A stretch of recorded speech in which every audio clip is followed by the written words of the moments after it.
Dianthian Empire, Jewel of Aboria.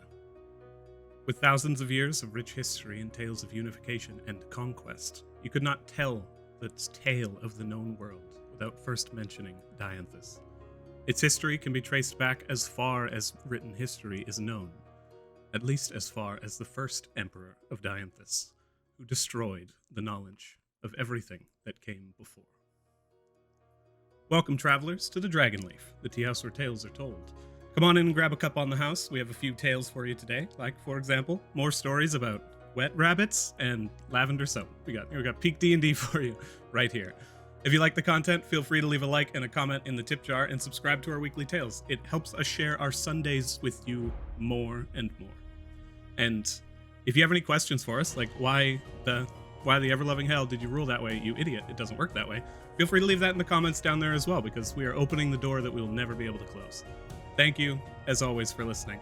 And without further ado, it's time to open up shop. Ooh, I like those little lore tidbits. Hello. I thought that would be fun. Also, boo you if you make my DM feel bad. Yeah, take that. I have my for squad throwing a me. goblin in lava. Then Did anyone else get get a wah wah in the middle of that? Awesome. I was looking at the Okay. combat HUD, and I was like, what does this do? And I was like, oh shit! What? rolls a You rolled natural one natty for initiative. In the middle of your thick intro, and all I heard was a wah wah. Amazing. I feel like we can leave that out, but I really want to leave that in now. I didn't see Tormund, unfortunately. He did not make an No, it appearance for my wasn't. lore tidbit. No, I don't think Matilda has Tormund Tormund on. is for Candace, but like, oh my god, I felt. Tormund's all mine. Amazing. Oops. Last Oopsies. time, the family, while looking into the mysteries of the water mobbits at the McGurmick farm on the outskirts of Amaranth within Akkadi's domain, found themselves embroiled in the plot of some mischievous, and malevolent fae. Finding Quoria, the Lady of the Lake, they learned of a creature known to her only as Mother, who had been abducting would-be adventurers and pulling strings in the McGurmick household by adopting the identity and the newborn daughter of Lysira McGurmick, the mother of the family. After a few bumps and scrapes while careening down a rapid underwater river and a close call for Killian over a pool of open lava, they delve into a strange and distorted natural world, melded with the wood and stonework of the impossible basement. As strange fey creatures help and hinder their advance, Jojo finds an illusory wall blocking their further descent. Behind it, two humanoids, one drow in clerical robes and a human in simple travel attire, eating endlessly from an empty cookie jar. And that is where we jump back in. Guys, the tone returns to its natural state of terror. Guys, I got some people in here that are, they look, yeah, they look baked. They appear to be hungry.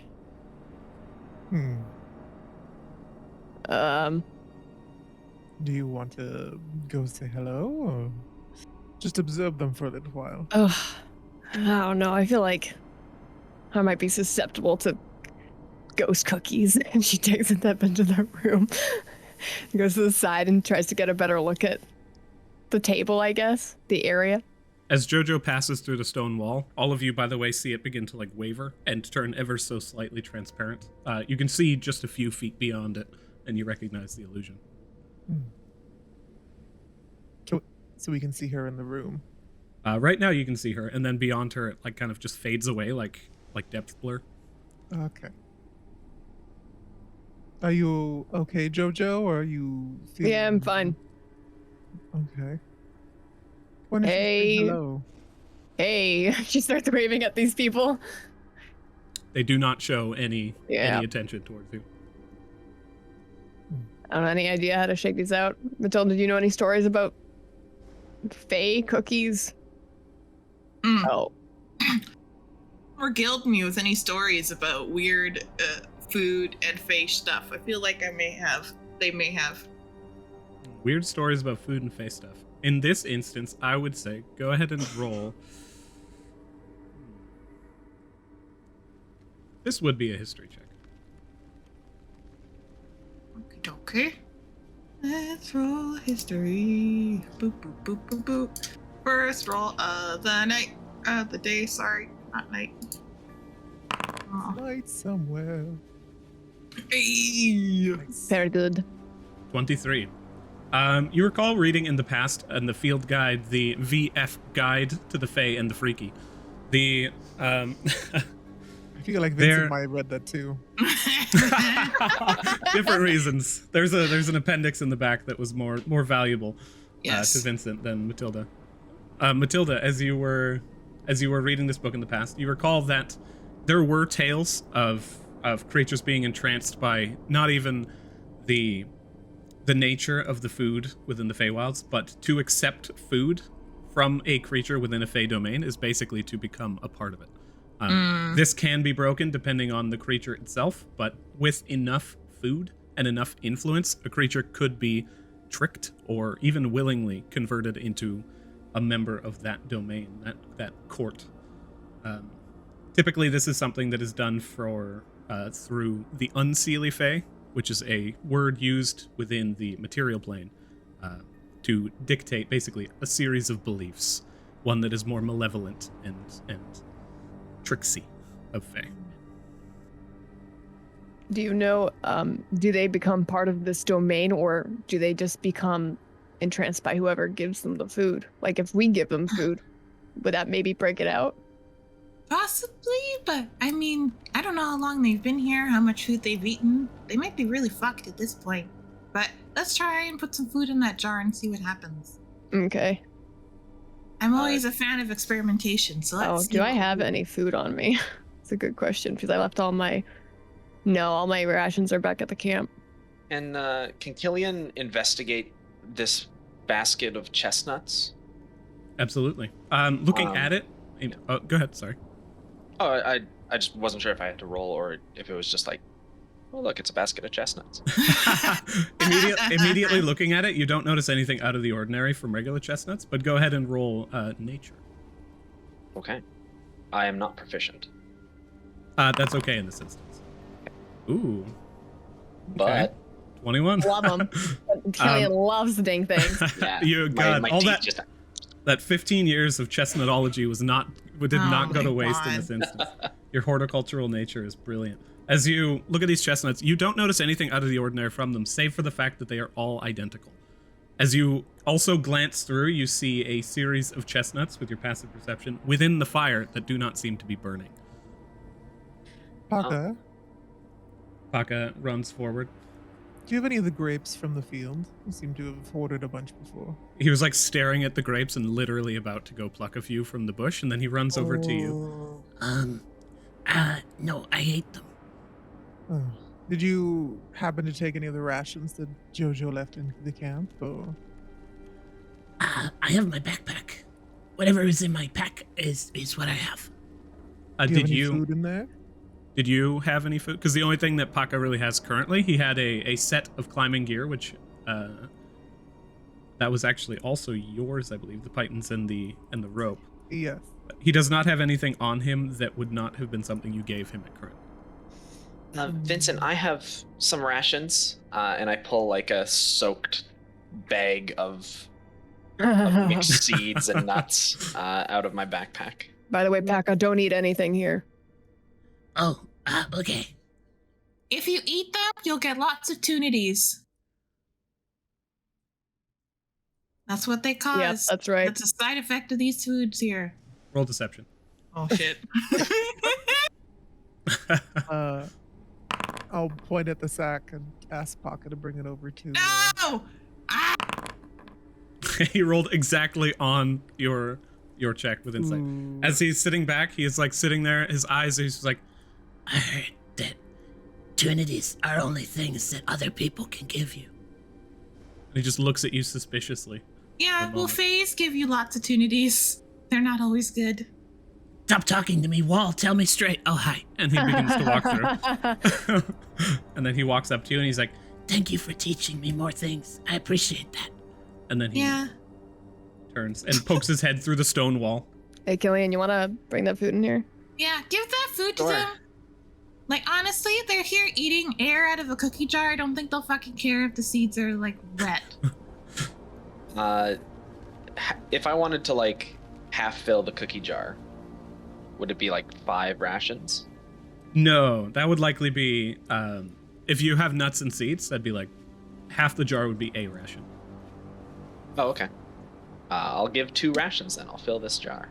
You fill the jar? Okay. Yeah. As you take these kind of nuts and seeds and you just begin to turn and pour it, you can see just like the drool begin to fill in the mouths of the two. And waiting patiently, as you pull your hands away, the two of them just lurch forward and begin to just shoveling these nuts and seeds, most of them flying past them and landing on the ground, and you see them just like sink into the ground itself. The dry ground also becomes slightly more emboldened, and like you see the green begin to return. And then it like some scatters across wood. You see the grass itself is growing out of the wooden elements and the man-made nature of the floor underneath you in this just strange melding of architectures. But It's as they horrible. both continue to eat with the 2 rations, they look towards each other with this just greed in their eyes, but satisfied from having a full ration apiece, they sit back down and they just stare at each other just aggressively for a moment before their gaze turns back towards the cookie jar, and they just sit and wait. Well, that didn't seem to work. Jojo, do you want to just like slap one of them awake or something? Yeah, I'll do that. Jojo's gonna go up here and Yeah, hit them. she's gonna just shake him first before actually dealing any damage. She's gonna just shake him and be like, "Hey, wake up!" You reach forward, you place your hand on his shoulder, and you begin to shake. I need you to go ahead and just roll a d20. Oh my god, does he bite you and then you become infected? 15. He just, the attention as you were shaking him for a second breaks away from the cookie jar, and you just see him like turn his head immediately back towards the jar, as though he just cannot stop focusing on it. And then, but shaking him seemed to have no effect. Break the jar! Yeah. Could I reach over and try and... Actually, I'm just gonna like bring down my hammer on the jar. Okay. You bring your hammer up. Go ahead and make an attack roll. Like, the nature is, you can't necessarily miss this jar sitting statically on a table, but everything has an AC 1. I back up. I can't miss the jar, but it's a 17? mimic. A 17. You bring your weapon up. You slam it down upon the center of the jar. You see the two immediately as soon as the hammer basically passes the threshold of what is above the table. They both turn their attention towards you and lurch forward, but that hammer comes smashing down. 4 damage. Hits the jar. Shatters into pieces. And the two who are standing there immediately just fall unconscious. Okay. Lovely. I'll kind of rush over to the drow and do a medicine check. Go ahead and roll medicine. Am I proficient? I am not. I'm also not proficient, but I'm just like, ugh. I'm getting like real big zombie vibes. Just waiting for them to be like. 13. As you glance at them, you can't. All you can see is what is basic on the surface. They are horrifically malnourished. They are tired, and their bodies just suffering and racked with exhaustion. Aside from that, there's not too much that you can discern. And looking at them, they are breathing though weakly. Without knowledge in medicine, you don't know how much more you could help them. Okay. I was just hoping to get a gauge of whether or not they were still alive or if they had died when we smashed the vase. They are still living. Okay. Do you think we should, this one looks like they might be, I don't know, are they bound? Should we check them to see if they're bound? If you want. I'm gonna check this, human. I'll check the elf then. I want to help Killian rifle through the pockets of the drow lady. Okay. Matilda, roll investigation. The two of you may roll perception. Can I do the help action, or can one of us help each other? Absolutely. If you're proficient in perception, or if you are, like, basically investigation in this instance, not every instance, would be to search their bodies for things on them. Yeah. Perception would be to check them for I think I would want the to ash bonds. look for an ash bond and then see what class they are. Okay, that would definitely be perception. Okay. And proficient in perception. So if you want to have... I'm proficient in investigation. I'm proficient in investigation. I'm proficient in investigation and perception. Same. Here's what I will say. Killian or Jojo, you can roll perception with advantage, and Matilda, you can roll investigation with advantage. All right, go ahead, Jojo. Teamwork. Okay. That's a 14 perception. Oh, hell yeah. Ooh, very, very nice. You find, as you are looking through, neither of them are bound, but you can see on the drow woman, you find scars that are not something a commoner would have. You guys ascertain that, especially Matilda, you ascertain that this woman likely was an adventurer at one point and has since lost her bond. Oh. The human is fresh-faced, soft hands, maybe like a distant artist, or like someone who has not really seen much manual labor in their life. However, still yet a commoner. Do they have anything on their person, this drow? Like maybe some, like, I don't know, they're a cleric. Do they have any healing potions on them? Or? As you are looking through the cleric's clothing, you rifle through the pockets, and you do not find any healing potions, but you do find a holy symbol of Kelemvor. But you also find a holy symbol of Merkel, you find a holy symbol of Lathander, and you find a holy symbol of Saloon. Oh man, that's a lot. She got around. I don't know if she's really a cleric. How does your god can't just be like, she never came home, Ashbond gone, right? Like otherwise Talos would have taken away Mord's Ashbond instead of just putting a bounty on him, right? Exactly correct.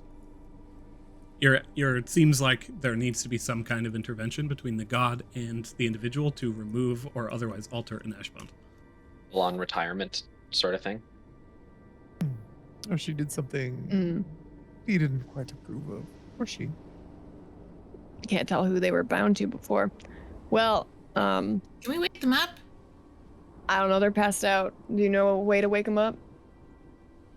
Assuming you'd have to heal them. Did we search the humans? Shit. You guys did. That was like one all-encompassing roll. Okay, Other cool. than the basic traveling clothes, did not seem to have anything on them. Maybe we should bring them with us, but I don't know. Okay, Well, they seem somewhat stable. They're not going to be, wandering off. We could always come back to them later. I thought maybe Is Paka able to put them somewhere safe? Also, you could tie some rope to their ankles and just kind of drag them. That sounds harmful. It'd be, well, I mean, we'd still be bringing them with us. They wouldn't be left in a room. Could I try and I don't man, this guy looks so fragile. I don't think I should try and smack him awake. Paka, I don't think you can. I've asked this before. Your backpack's still a backpack. You can just carry things, right? Yeah, I can put them with the glass monster. Yeah. It eats glass and not people, so they're probably fine. Gillian, could you give me something of yours that's wet and like fabric or something? Sure. And she just kind of reaches under her scale mail and pulls out her blacksmithing apron, which is just sopping wet. It's like a towel that you thank throw you. in the pool. She's going to do this over the drow because I think the drow might be more useful. She's just gonna wring it out over top of the drow's face. Oh, Okay. I thought you were gonna whip them with it. No, I'm just trying to splash them awake with the leftover water on this. Go ahead and roll a fate dice. Straight d20. 10 plus is positive, and or 11 plus positive. 10 below is negative. 14. As you go ahead and roll a d4 plus 1. Ooh. 5. As you pull this wet apron and you just with your immense strength begin to wring out leather, it just pours down over the face of the drow, and slowly she's just God's balls! Oh man! She That's sits really forward, fast just water splashes forward, leans back, and just slowly begins to push herself back. Looks over, sees Killian. It's okay. We're here to help. Hands the apron back to Killian. What? Thanks. I just put it back in the backpack. I'm not gonna put it under my armor. Jojo steps back away. She's like, someone else do the talking. Just continues. Are you to okay? Back up, pushing forward. You can see the weakness in the body and the movements as they're just barely capable of pushing themselves. I was just gonna say, I picture her like backing up, but that she's gonna just knock into Vincent's legs as he walks over behind her. Shoulders hit in between the legs, and she slowly looks up to just see the underside of this, just like wine-skinned tiefling staring down at her. He'll crouch down. Hello. You seem to have gotten yourself in some sort of predicament. Your heroes are here, so why don't you thank us? Do you have any booze? I do, but that's gonna cost you. Also, I don't think it's a good idea. You haven't eaten very much, it looks like, in a while. She just stops. You have... Am I in the dungeon? No, I'd ask if you could heal yourself, but I don't think you're really a cleric. You have like 8 holy symbols in your pocket? This one doesn't know how to count. Am I being... What is happening? Please explain something. Anything. You probably know more than we do, but you seem to have wound up in here staring at nothing for what seems like, and he'll eye her up and down quite a while. We were like in some, I don't know, Fey dimension. Leans You up stayed at against... an inn? A farm? Yes, I was coming back from a mission, and I couldn't wait any longer. I had heard on the road that there was an inn out in Akadi's district. I was rather a fan of the lady, so I thought maybe I could rest. It's true. This is true. Well, you seem to have overstayed a little bit. Your I don't know ash how long fun's, you've been here, but I'm sure it's past what you wanted. your ash Just like- fun's gone. Pulls a seed out of her mouth, tosses it off to the side. I'm not bound. You can see as you guys look at her, Vincent specifically with your passive insight, that this information that she's recalling, she's doing it as you guys are touching on specific points of her memory. So as you are asking her questions, she's sitting there like an empty book and slowly is being able to offer things that you guys are offering her. You mentioned the farm, and she was like, the farm, yes. And Ashbond would be like, I'm not bound. I haven't been for a while. Did you anger Mother? It's easy, very easy to anger my mother. Huh. No, we mean the Fey person that's running this joint. The people call Did it you hear mother. a song? Faye song. There was a woman in the lake. Hot as fuck, I think. Really though, that booze would be great if you have any at all. Paka like turns the corner and begins to look, and she's like, fuck's sakes. He's with us. Do you know this guy? And I just like point to the guy across the table. Keep that thing looking away from me. I will not be charmed. Excuse me. He's Paka, not like, going to charm you, and he's the one turns who around. has your booze. So if you want to be, I'll deal polite- with him. Bring him over. Paka like backs up, facing away, and he's just like, I will Paka, look. just turn around. Considering you're a drow, I didn't think you'd be this racist towards monsters. fuck off. And then she like just begins to reach into the backpack, and then you just hear like, No. pulls her hand out, and there's a mousetrap attached to it. She takes Paka, can you pass me my wineskin, please, darling, in a cup? she takes 4 damage. She Oh, falls unconscious Vincent again. like pauses for a second, and he's like, "Actually, no, still the wineskin in the cup, please. I need one." Paka's like, I only have 3 of those. and he goes back to like grab the thing again. This she's is not gonna die from that, right? you don't know. Can I go over? And I don't know. None of us are proficient in medicine, right? I think Matilda is. Yeah, Matilda's proficient. I am. Okay, you can take a look at Did her. I really? Oh, I don't like her. You don't need to do what you don't want to do, Matilda. Paka, do you mind passing me a drink? Are you asking me Of to course. do it, Jojo? Yeah, I think we need more information Okay. from her.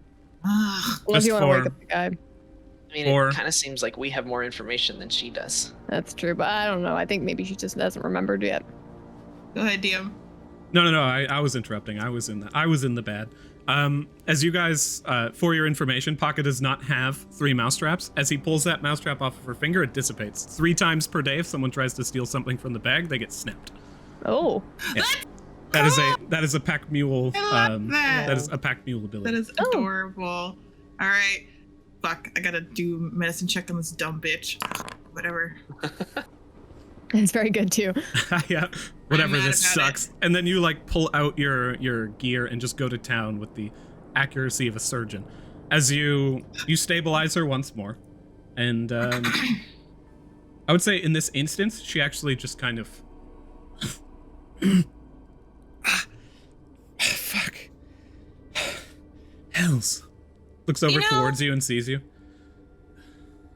You got yourself in this predicament by putting your hand in places it doesn't belong. I'm pretty sure you shoved your hand in that cookie jar, and I'm pretty sure shoving your hand in our backpack is a bad idea. And I walk away.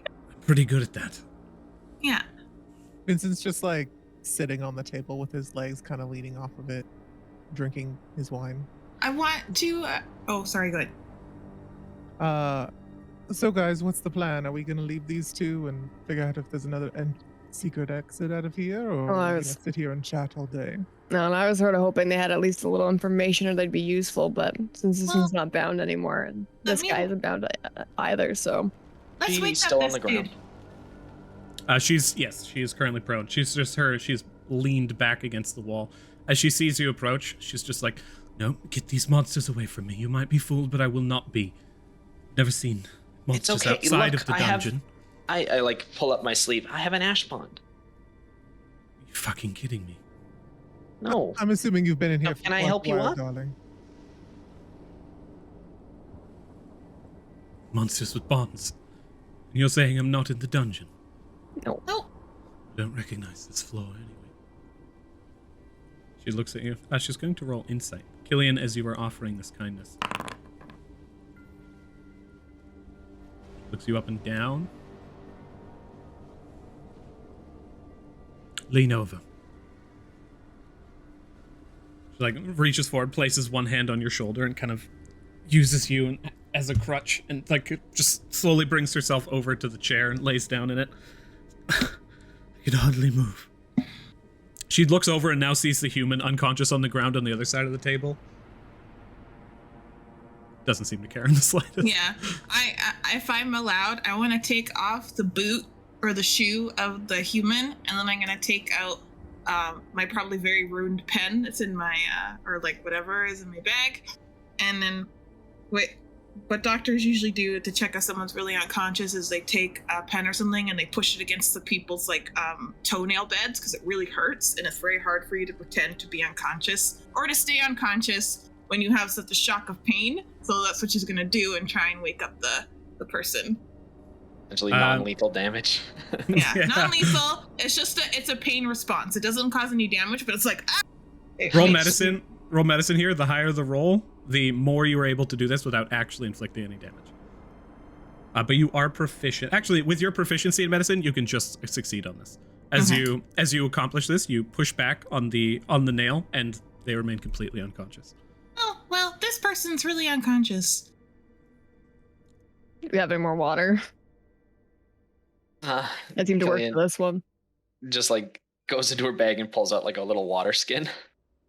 The drow takes it. Oh, If you okay.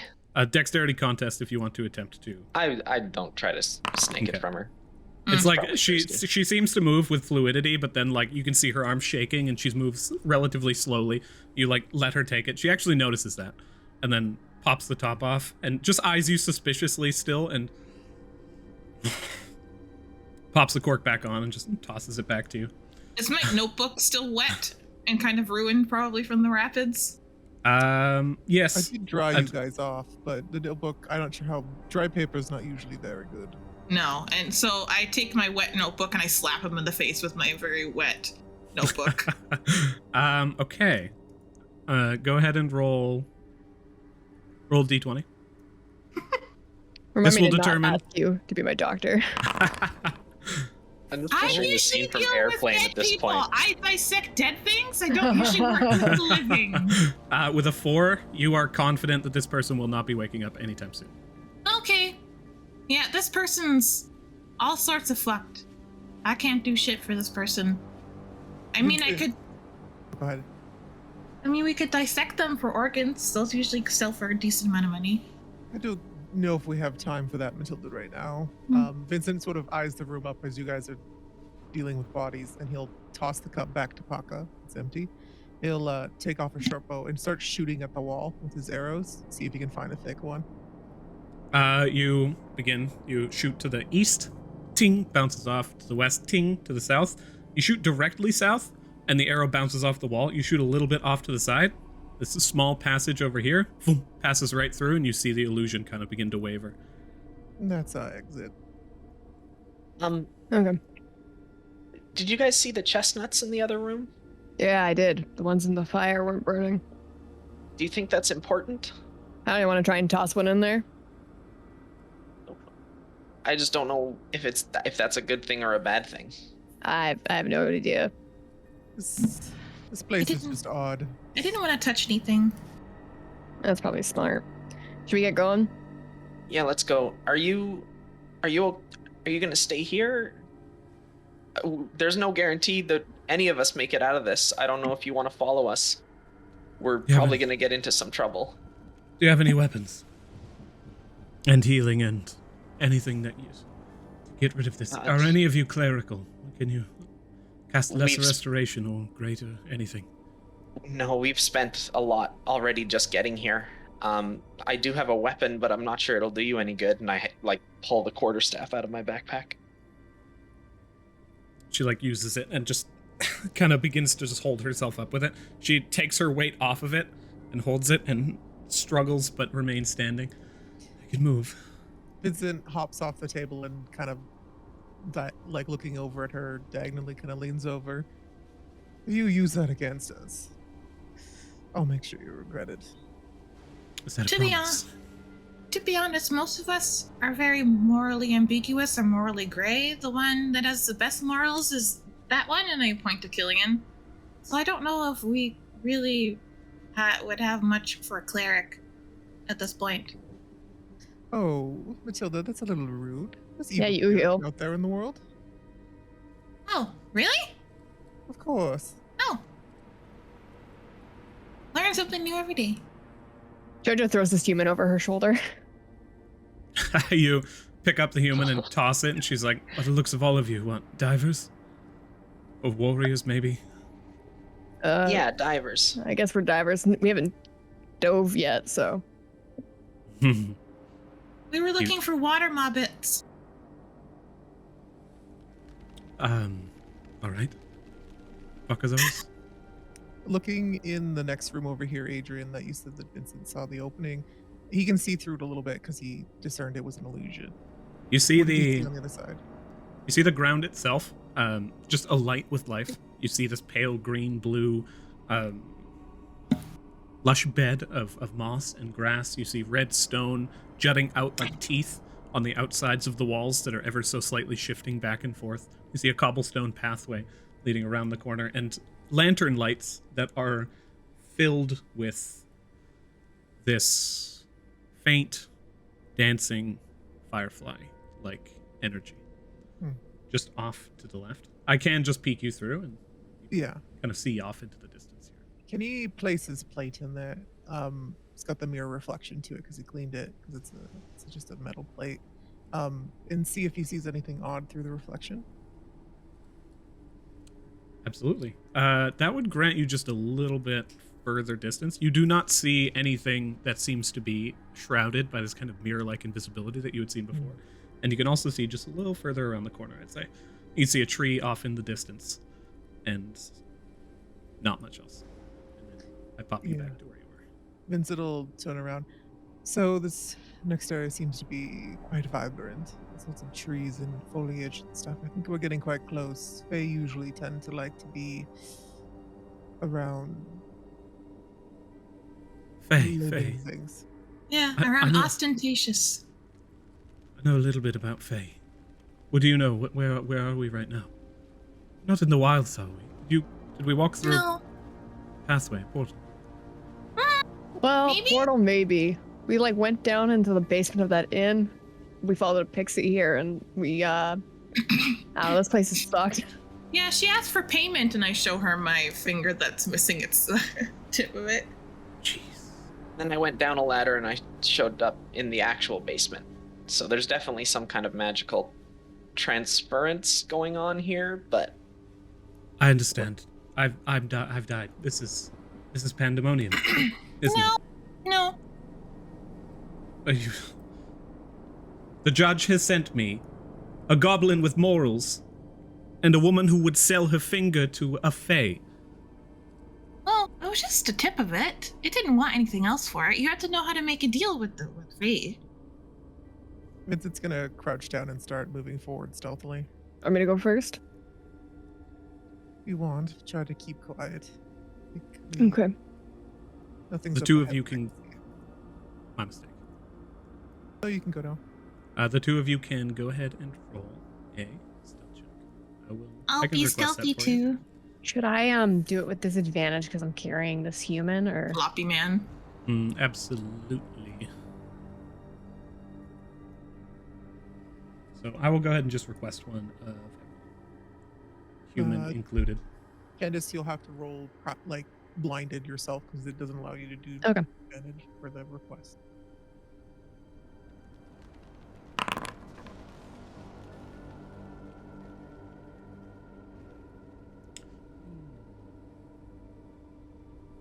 That's everyone? Boop.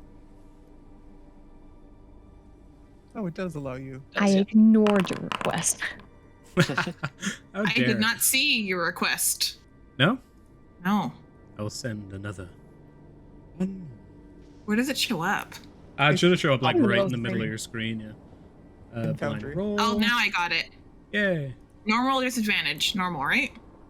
For you, I believe normal. Killian, you you're not don't have to wearing heavy armor, right? I am.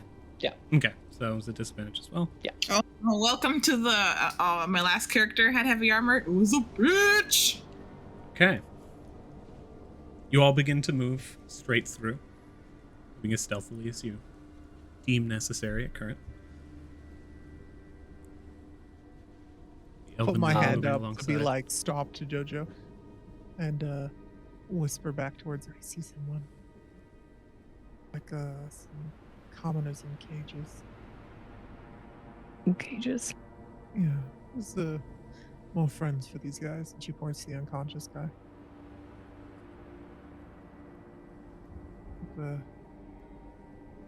Just keep your wits about. I think we're getting close. Continuing to stride forward, you see more of these slightly wriggling stone walls, the I see lush that. grass, and in the distance you see the stone pathway begins to shrink, the trees begin to grow smaller, and in the distance you see a tiny, tiny little version, a pink-clad woman, and a tiny, tiny little teen boy. With your previous interactions with these two, you recognize them to be Lysira and Heb McGurmick. They're Just like teeny, tiny little people. Aw, they made them small. As you glance around the corner, Matilda, you can see a tiny little green moss-covered roof of a wooden home and just shrouded in shrubbery. Whoa. You can also see in a cage off to the side an unconscious Lysira McGurmick, a second one. Ooh. She's also tiny. She's also tiny and is a tiny little cage. Interesting. I think Mother likes to play dolls.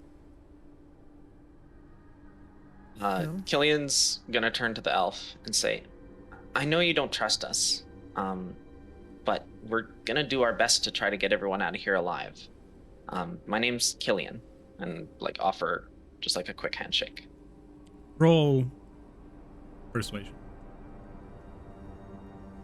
Oh, be nice to my Killian. How dare Roll you. kindness. Be nice to her. Well, 12.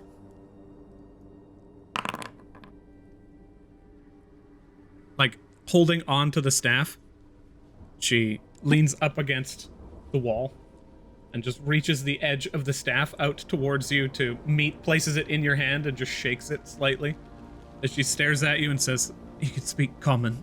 That's already more than I can say about the goblins in the dungeon. I don't know what happened to me while I've been gone or in here, but I'm not an idiot. You seem different." Well, I'll talk to Jojo. Matilda's still too far for me to whisper, so what's the plan? Do you think I should stroll in there and try to talk her? Or you guys, it's not really another way for you to sneak around or anything. But... I don't know. She knows we're coming. So. Elf is the best option. I think we just need to kind of face this head on.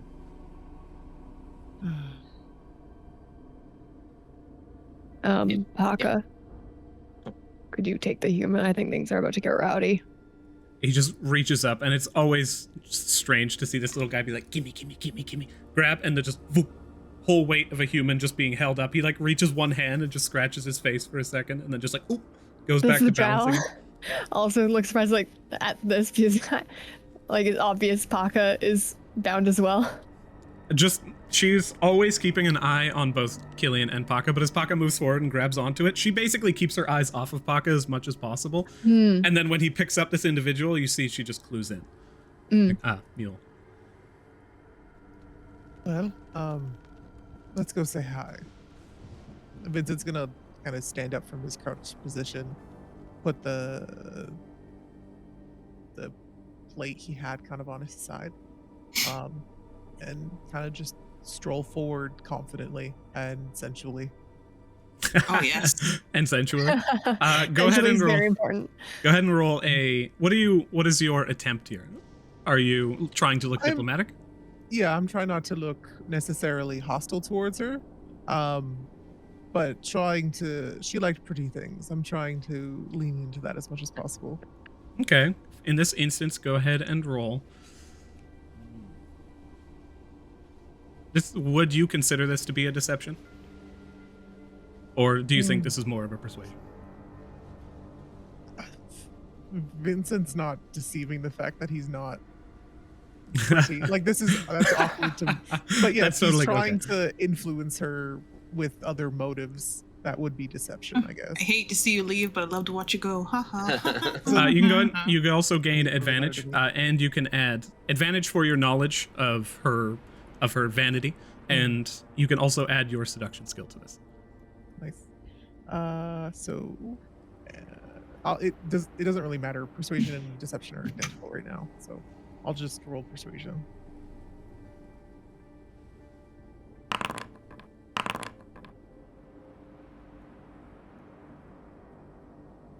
So 17 with the +2.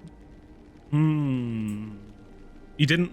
I don't think you rolled with advantage. You just got less than a 10 twice. I rolled a 4 on the first one and a 7 on the next one, but the minimum I can roll a persuasion check is 15. I just mean you had advantage on the check, and it looks like you didn't roll with advantage. I rolled 2 dice. Didn't Silvertongue re-roll the dice because it was under a 10? No, that's why. No? Okay. 15. No. Yeah, Gotcha, it's two gotcha. separate. It doesn't pushes up to re-roll. 15. It just the minimum it can roll is 10, so it defaults. Sweet. I am on the same page now. As you begin to move forward, striding in, the figures, 2 of which were currently talking in hushed tones in the distance, hushed tiny little tones. And then the audio just stops as you see the younger Heb McGurmick begin to take a few steps towards you, and as he does, growing in size. Interesting. Until eventually he reaches the edge of these 2 pointed stones with lanterns upon them and just stares at you absent-mindedly. As he speaks, a small voice in the distance mirrors his words and says, "Who are you, and why have you come to this place?" Vincent will do a little gesture bow, and will just be like, "I was in the area. I heard that you were expecting." You hear this just like, along with, in the area. Fascinating. I know this isn't Heb because Heb was back with Selim, right? No. Obi Obi was was back down. with Selim. Heb was left within the house. Because you guys were trying to take all of them with you, but Selim was like, nope, he stays inside. Okay. Okay. Well, Heb was like, I'm not taking him to kill my Yeah, girlfriend. I remember. No. Okay. I guess he'll just continue to stroll forward non-threateningly. I heard you were expecting guests. Or at least Mother was.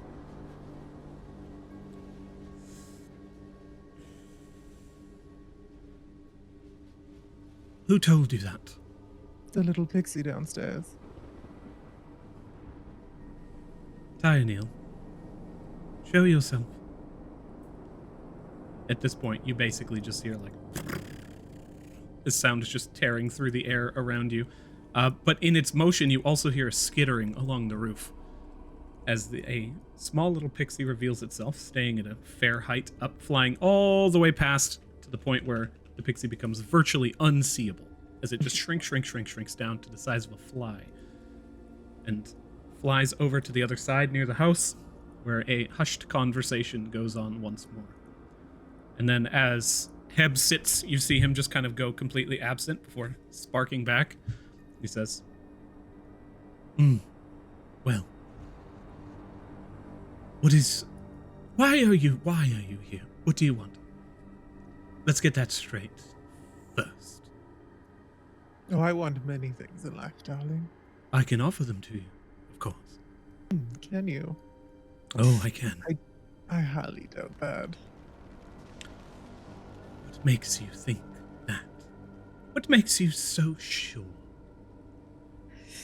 Call it intuition.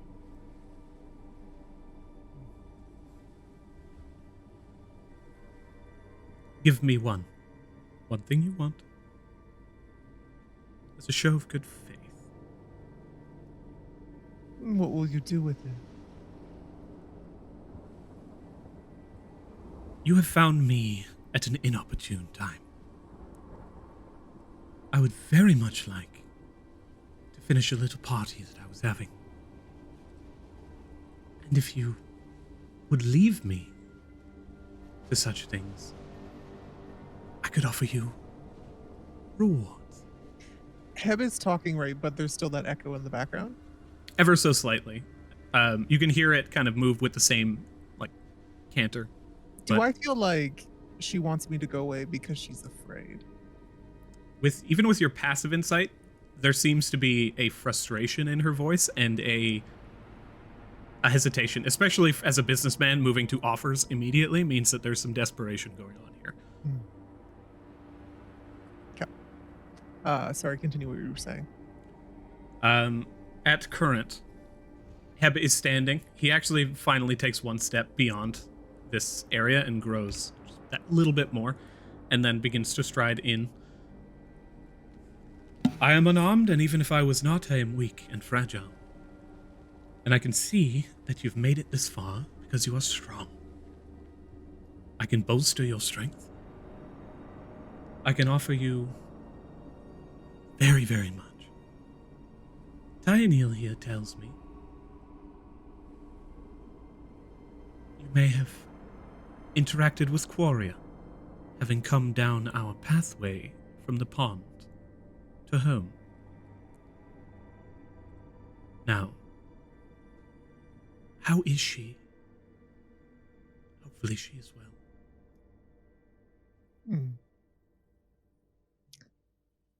Is this information valuable to you? Yes. What will you give me in exchange for it? Well, it is hard to make a deal with someone who does not tell me what they want. I already told you, darling, I don't want anything you can offer me. Then I will let you leave alive, and that is the best you will get if you do not want for anything. You can see they're getting a little bit frustrated at this cryptic conversation. See, we're at a bit of a crossroads. I don't think you can do anything for me, and you won't tell me what you are willing to offer. So, if there's any way for you to meet in the middle, I think we could further along this annoyance. How about you let the kids go and you get out of here? Take quarry and you get far away. I'm afraid I can't do that. Yet. Warrior is mine, so one way or the other she comes with me, that's true. But if you think, for even a moment, that your banged up and bruised lot could handle me, don't get that thought in your head. So, We don't need to go down that route, darling, but know that we won't go easy. And he'll smirk at her. why do you want me to leave? With a few humans gone missing. A few. We know it's more than that. There's so fucking many of them. Few is relative. And then you see, she begins to take a few steps forward as well, growing just that little bit. She begins to move. The elf moved past us? The elf kind of like shuffled past you guys and is just looking in at everything that's going on. It kind of does. I want to maintain to be in front of the elf. Okay. Yeah, you like shuffle through and around. There's no way she can stop you right now. You literally just like move her like paper. Well, But hearing... Sorry, go ahead. No, well, describe what you're doing first. Hearing how Mother is talking about the humans, Killian's gonna get a little pissed. She's gonna say, well, all you're doing is continuing this this whole thing of like monsters versus the people that live here. Do you have to eat people? Can't you eat animals like normal people? You see she begins to stride forward and says, "Oh, my beautiful little creature." Grows slightly larger, and you can see now as she gets closer, the dress itself comes up towards her neck, but seems to be like sewn or hemmed into her collarbone before it just slowly disappears into flesh. As she moves forward, you see her fingers distended and black and long, with these just sharp fingernails. And in her left hand, you can see the little fairy that you had been holding onto before, just with one long clawed finger up to her neck, and the other claws kind of just sitting on the edge of her ribcage as she's just frozen. She gets closer, you see one eye bulging out, and this left side of her face just bubbling away as she begins to approach you with a small limp. Heb, return. She gets closer and closer. Can I make sure to... Continues to grow in size. Can I, as she's moving closer, can I insight check her movements? Does it feel like she could be controlling someone else's body here? So if we attacked her, we'd be not attacking her? Or does this feel like this creature is herself? I would say... We're not hearing the second voice anymore, are we? You can roll insight to attempt to discern her motives, or you can roll perception to attempt to discern if she is some kind of a false body. Your choice. Okay. And Heb has moved back, but she basically waved her hand, and Heb began to just back up. He still seems very absent-minded, but he is no longer speaking. Could I have helped that roll for the perception? How do you think you would aid in this? Or you can roll a one. Actually, yeah, never mind. I think JoJo's just too concerned with like standing in between her family and this creature. Okay. As Lysira continues to stride forward, Vincent. Oh, you have Silver Tongue for perception too? Or you rolled persuasion? No. I see.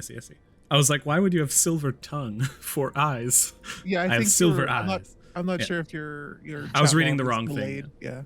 Yeah. So with an 8, you can't really discern, as she does seem to be capable of controlling other creatures, but as she strides forward and Heb moves back, she moves in an intimidating way that it seems like she definitely, at the very least, this body is a threat. Yeah. I'm certain of that. And as she continues to move forward, she says, I have offered you hospitality and kindness. You find yourself in my home, and I do not wish for danger or battle. Truth be told, I am tired of people hating me. My sisters have done more than enough of that, so let's talk instead. You're Vincent's just gonna close her eyes. Yeah, I was gonna turn around and hold up the thing and look at her, and then I'm gonna be like, "Well, I don't doubt them. You're hideous." Oh shit. The fingernails just dig directly into the sprite in her hand, and just like immediately, just like red and blue, and these faint like luminescent colors begin to pour down her arm as she just. You seem way more bark than bite.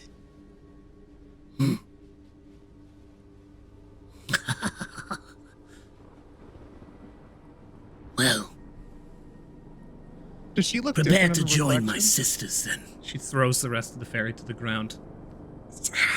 Paige, does she look different in the reflection?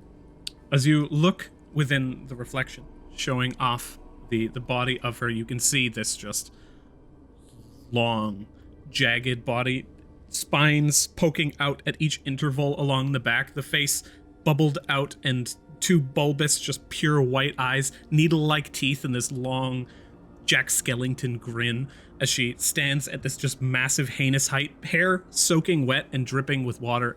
Her whole body covered, just like mass amounts of flesh that just hang off of the skin.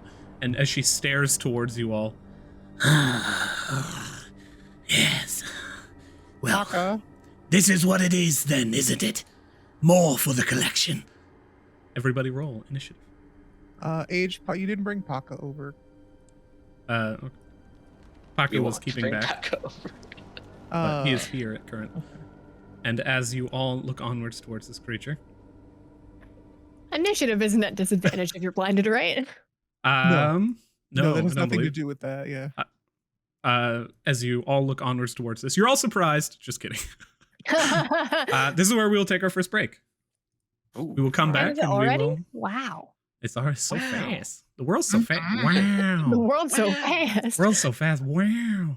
As we all look onwards towards this battle, we'll be right back. And welcome back.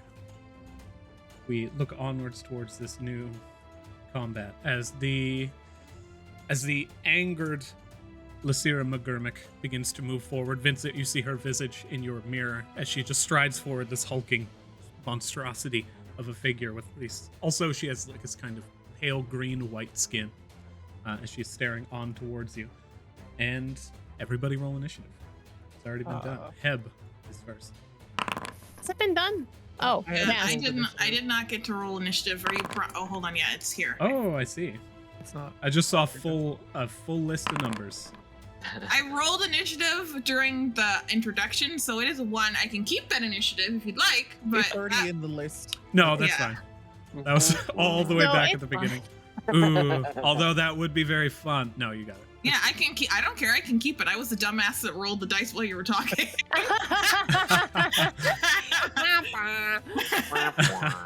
Oh, that was that initiative. yeah. Incredible. Pretty amazing. Let me see here. Let me consider. That's Fate fine. dice it. That's fine. Now this is your choice. If Okay. you have done I'll this keep to it. yourself. I'll Okay. keep it. I've done it to myself. I will accept the consequences of my actions. Heb begins to stride forward and looks onwards towards the lot of you. He pulls Does out. he look pretty zonked? He looks completely and utterly out of it. As he is striding forward, he pulls out a small pistol that seems somewhat of an Whoa. antique and points it towards you and just shoots it off at the first person he sees, Jojo. Yes, sir. Yasa. That's a natural. That's one of those natural numbers that you hear about on the radio. Oh, which I'm gonna roll one, a d8. Wait, Please don't roll a 9 on the d8. Heb. Ha Fuck. Okay. He aims the gun towards you, and you can see in his mindless state just points it in a direction. It goes off, ringing through the entire hallways, and slams into the tree branch off to the side, splintering it, and it falls down. You see Heb slowly just begin to reload the gun. Was 8 Paka. No, I accidentally rolled a +2 on my d8, so he shot up. Oh. No, he shot forward and just slammed into the tree branch directly to the south of you. kind of splintering it off, and then Lysira begins her turn. Beginning to move back, you see her once again begin to shrink as she reaches a teeny tiny little shape. You see her become incredibly difficult to spot. As she points a hand towards you. So you did say before that you closed your eyes, Jojo? I did say Yeah. close my eyes, yeah. You are Vincent currently turned blind, around. I'm looking at my feet. which would have given Heb advantage on the attack roll against you. So go ahead and roll the one. What is your AC at current? 14? You're looking at a 14. The Oh, gun 15. My apologies. 15. 15? Okay. The gun goes off just to the south, slams into the tree branch, and the tree branch ricochets forward and splinters the side of your face with wood. As you are currently blinded, you take, that is 12 points of piercing damage from the Ouchie, gunshot ouchie. previously. And now looking on towards you, I need you to go ahead and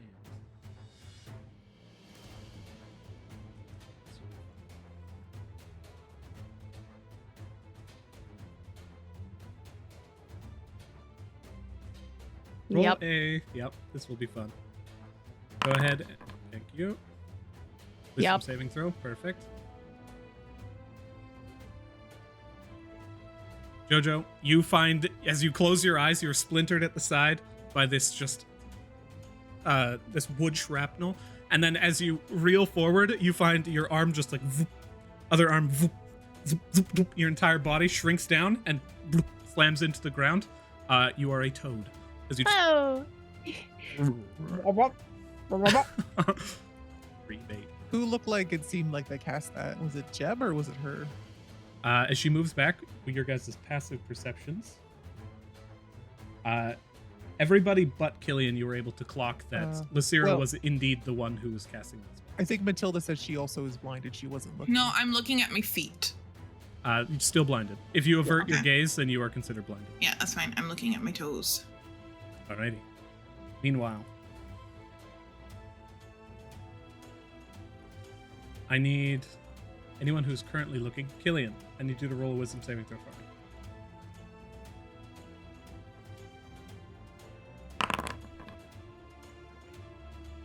Not bad. 15? You succeed. Yes. You look in towards the just hideous face of her visage as slowly she begins to reveal herself. And as she backs away towards her home and shrinks, you see the needle-like teeth just like tear open at the sides of her mouth. And slowly the skin begins to just fall off until she is Yikes. this just monstrous form. And now she's teeny tiny little over there. And that is the No end. like. No, Vincent. thank you. You are on. For terms of stats, is this a frog, tiny beast? You are a frog tiny beast. Cool. Okay. Vincent is going to.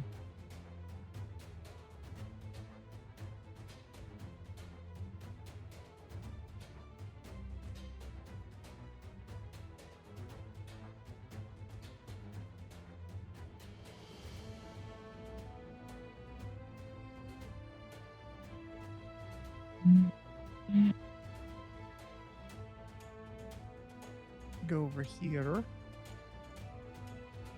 Still looking in the mirror. Didn't seem to get frightened of her looking in the mirror, right? No, you did not seem to. Okay. He is going to. I need her to roll a wisdom saving throw.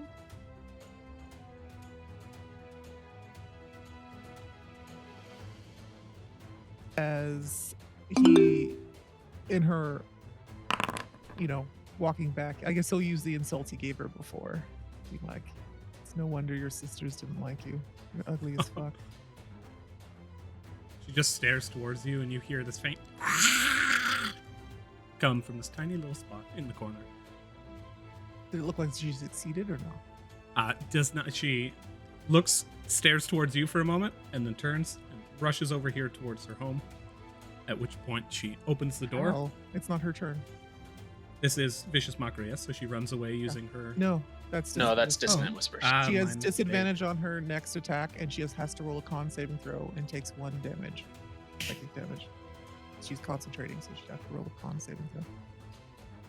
Takes 1 psychic damage. You said. Perfect.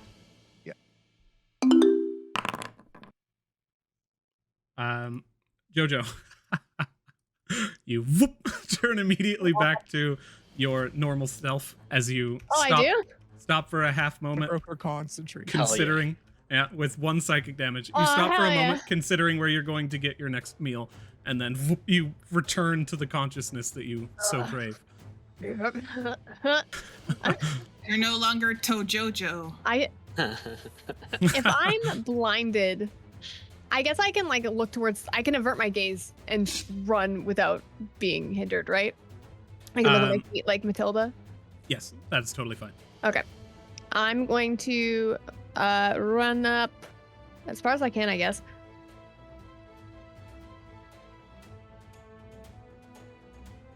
How come this never works for me? Is there? What are you attempting to do? I'm trying I was to just gonna say move. it's still my turn. That's Oh, that's Oh, fine. Vincent, is it anything with your bonus I'm action, so or sorry. It's like crooked. Yeah, because That's my mistake. he's turning backwards towards the side. Ah, okay. Gotcha. Can't move. Oh, there we go. Vincent's gonna move. He'll move here. Oh, it won't let me go in this tree, Adrian. It says there's a wall. Can I go here or no? in this instance, you can. You just have to. There's a little bit of an invisible wall in front of you because the stone that you were standing in front of was blocking your path. So you kind of cycle about, but you can totally make it to that spot. Okay, he'll go there, and then he doesn't have anything as bonus action. Yeah, he'll end his turn. Alrighty, Jojo, you're up. Okay. I'm going to move. Actually, sorry, I do not want to go there. How do I do I escape it? Yeah. Okay. Good. Escape. I want to escape. I want to go this way. That is 30 feet for me. Oh, I hit a wall. Where were you attempting to go? I think I want to go to this spot, but it's hitting a wall.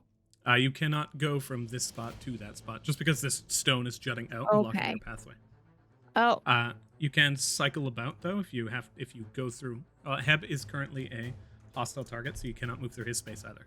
okay. Well, then I'll just go over this way. I'll just be behind them. And then I will. There are a lot of people within 30 feet of me, aren't there? How far? That's is a difficult Killian terrain. Killian is at 30 feet away from 30 feet. That is too close. Okay. Instead, I will throw a javelin. I'll go into a rage first. Oh yeah. Oh god. you. And that is 5. That is. Oh, good. Whenever a creature hits you with an attack roll before your rage ends, the creature takes 1d6 force. So this kind of magical warbling begins to encircle you.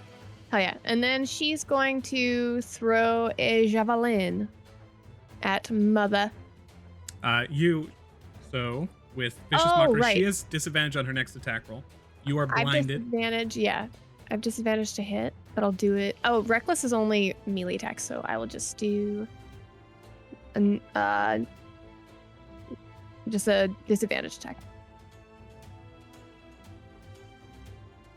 As you run forward, circling around Heb, you see him mindlessly just kind of staring at you and following you. You pull open the javelin, Oh, get pretty good. ready, throw it. Yeah, that's an 18 to hit. 18 hits. As you toss the javelin, it flies in and you see it shrink down, flying in towards her and Oh, yeah. slamming into her body. 9 damage. 9 damage. Ah, that hurt, you bitch. Mm-hmm. Huh, good. And that's my turn. Alrighty. On this round, you see the doorway open and an individual step out. Begins to stride forward. She calls out, All of you, inside. Come out now. you see a person wearing a fine purple garb begins to move forward towards you and goes, la la la la. Calls out openly into the air as slowly he begins to grow, moving closer and closer towards you. These guys seem like commoners, right? Like people? This person does not seem like a commoner. In the center of his throat, he has a ash bond. I cannot tell which one it is, as he is too small at the moment. As he Does begins he to seem zonked like Heb is? also seems to be basically controlled. Yeah. I need this instance. Who's currently Jojo? Due to Yes. you having just recently attacked Mother. I will need Mother. you- Mother. Charlie bit me. Hit my finger. Ow! Oh, Charlie. Charlie. So many wisdom saves, my dude. There's a lot of wisdom. Yep, it's gonna be As he most begins to severe. move forward, he begins to sing out this drolling tune, and as you hear it, it just begins to set into you. As you begin to hideously laugh, Whoa, don't like. Tasha's hideous laughter. You are currently incapacitated. You fall prone, and you are unable to stand up for the duration. That laugh is very Nice. hideous. So. Thank you. Oh, That's what I thanks. like to hear. Just to confirm, it says you're incapacitated, right, Adrian? At the end of each of your turns, the target takes damage. You are incapacitated. You cannot Does take rage actions. end or if you're reactions. incapacitated? But the I mage know like blade singing and stuff does. I'm just wondering if rage would. I will just give that a look-see and get back to you. Incapacitated and prone. It ends early if you're knocked unconscious. Okay, you're good then. The commoner is currently unconscious. Did you place him down, or were you still carrying him with you at current judgment? That was I left him with Paco, remember? Paka, perfect, thank you. Yeah. That's why I put him with Paka. I'm gonna put him half on the space. There we go, buddy. Still unconscious. You see another figure exit from the doorway, make his way out into the open area here, except this one rushes forward. You hear her say, In the trees. as he moves, he grows larger and larger and larger as this Ooh. scale-bound dragonborn rushes forward with mace in hand. Would you Lifts know it. which trees she was talking about? There's quite He a few basically now. pointed out towards you and said Oh. that. She's not going to be like, One of the trees ambiguously attack it for no reason. Can he Oh, yeah. still see Vincent when he gets close, or? yeah, when he rushes. I mean, you're visible right now, Oh, standing okay. within the tree. Cool. Yeah. He rushes forward, pulls out this mace, and goes for an attack roll against you. It is actually a spear. Do not pay attention to the artwork. Spins it around in hand, comes in, goes in to stab towards you, Vincent. That is 10 points of slashing damage. Oof. As the face of this dragonborn just sits staring at you listlessly. You can see these two individuals, yet still incredibly gaunt. Their bodies just falling away from them with hunger and famine. And the elven commoner turns towards you, Killian, and looks down at you. If I'm going to die, you should know my name is Selene. She takes off a dog tag and throws it on the ground and says, bring that to the guild. In case you're the only one who can get away. And she stares at you for a second Okay. before turning her attention back towards the fight. Pulls out the staff. I'm gonna fucking die.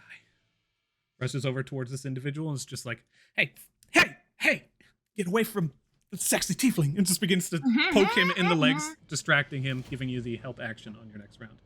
I need more adjectives than just that. It's getting too used. Get away from the cocky ass tiefling. Killian, you're up. For interaction, scoop up the dog tags and pocket them. And then I'm going to rush up to Heb, and with my dagger. Actually, I guess no, just with my hammer, my blacksmithing hammer. I'm gonna attempt to knock the gun out of his hands. Okay, you can go ahead and make an attack roll. If you do this with the dagger, it would probably be better, because the blacksmithing hammer is not a weapon, right? That's correct. Okay, yeah, that's a good point. All right, I'll use the dagger. Okay, so it's an attack roll against his athletics or acrobatics. Click. Oh, target token.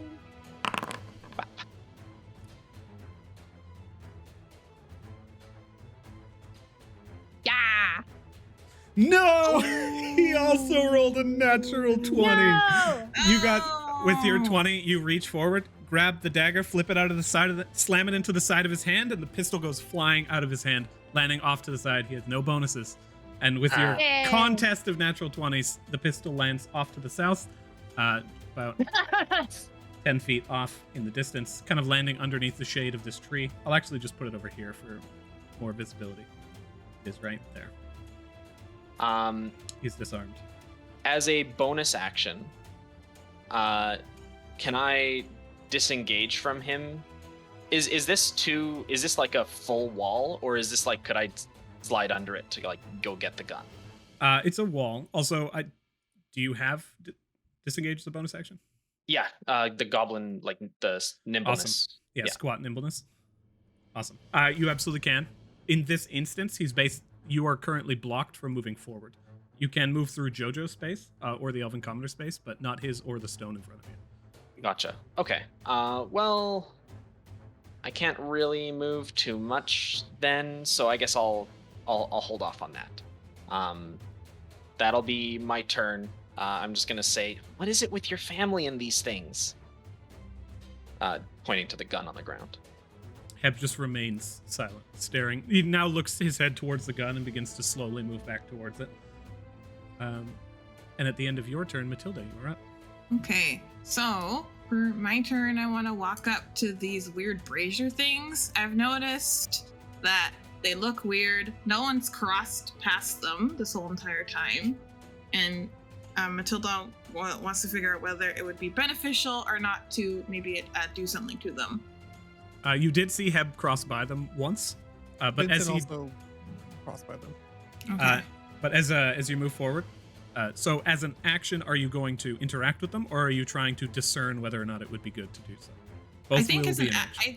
I think it'll be an action regardless. I'm just trying to figure out if affecting these will be a hindrance or help. That's all I really want to know. Okay, go ahead and roll Arcana.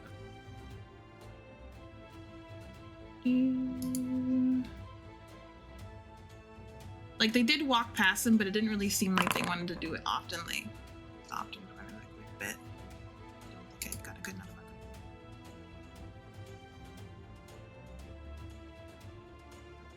record. 11. As you gaze towards them, there does seem to be some kind of magical effect going on here. As you were looking at these braziers, they are alight with firefly-like energy. You can see some escaping out and flying off. And those fireflies, as you glance around, are just moving through the air before dissipating.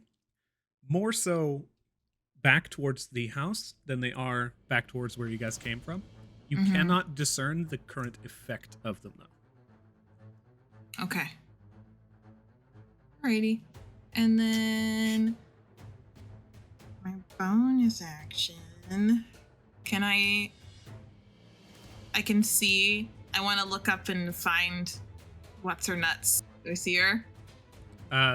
The Lysira, you mean? Yeah. You can see her. She is off in the distance right over here. Okay. She's just super, super tiny and would be pretty hard to hit. I'm gonna cast Hex on her. Cast Hex? Okay, so that is a wisdom save, I believe. No, it just applies. Just applies? Yep. Yeah. So we... You just have to choose a stat so Adrian can apply it. Wisdom. Wisdom? Yeah, wisdom. Disadvantage on wisdom saves. Not saves, just ability Oh, checks. disability check, sorry. Boop. I don't know why it's wanting me to roll, but it's asking me to roll. That's It 'cause just... It if will you deal always- damage, yeah. It's just to apply the buff to you. Okay, cool. And then I look away. And that's my turn. You did have to look at her to target it, I so I know, need you to I make a know. wisdom saving throw. I know.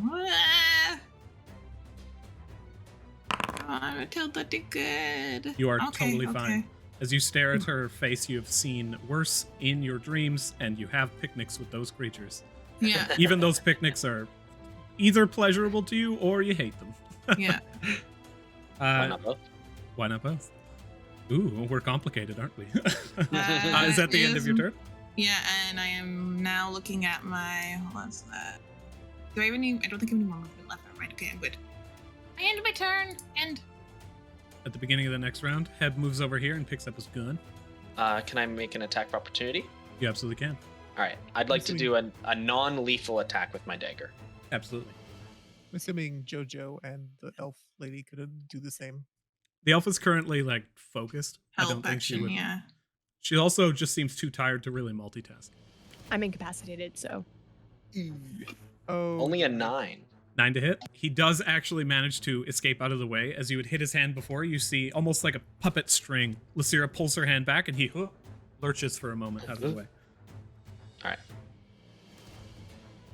Alrighty. And he goes over here, picks up his gun, turns around, and who's? I'm going to roll a d4 here. Killian, he will point the gun towards you and take a shot. All right. AC 18. Don't you want to shoot me? I'm on the ground. Easy Natural target. 20. Oh no! Oh, Second of the boy. game. I think in a row. Heb's a good boy. Shit. He's, I hunt with my father. He points his gun down towards you and takes that shot. That is 16 points of piercing damage as the gun manages to tear through the top of your chest. Ooey ooey. How's the Killian doing? He begins to reload once more. And that is the end of his turn. Lysira looks onwards towards this and says, Everything under control. let's move a little bit closer. It's a little bit bigger.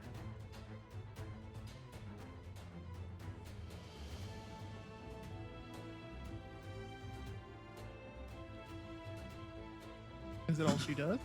No, you see her pull a small mirror or a small crystal orb out of a small bag at her waist and then just begins to look into it. Focusing in on the orb for a brief moment, she just stares at it. You see Ponders her orb. you see a small frown begin to cross across her face as she Vincent, you're up. The guy, this dragonborn that's hitting me is pretty zonked, right? If I were to try to use some sort of scary illusion, do I feel like he wouldn't, like, because he's just blank, nothing like those sorts would affect him? Would my passive insight give me that? Looking at him, though he does seem to be under control, you ascertain with your passive insight that this creature would still be affected by things that would affect the mind, in that this, technically speaking, it looks like he's been entranced or charmed, which I'll happily put there, Yeah, not mindless. but not mindless. Illusions affect the mind in a different way. Hmm.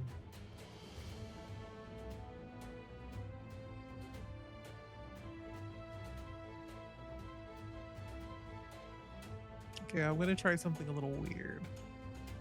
I've heard this lady speak, right? Quite a bit. You have. We talked with her for like a minute at the beginning. Yep. Okay.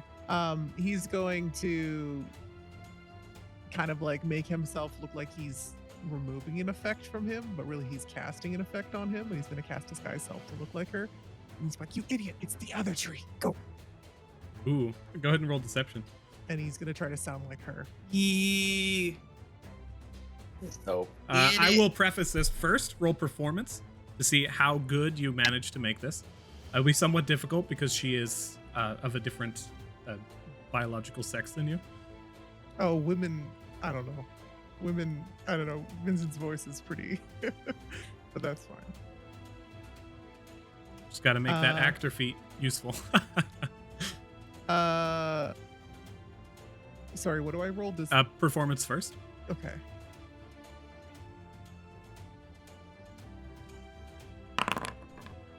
$17. This is a very, very realistic version as you begin to utilize her voice. You even take into account that she's small right now and add that little bit of a high pitch. You have advantage on your deception check. Nice.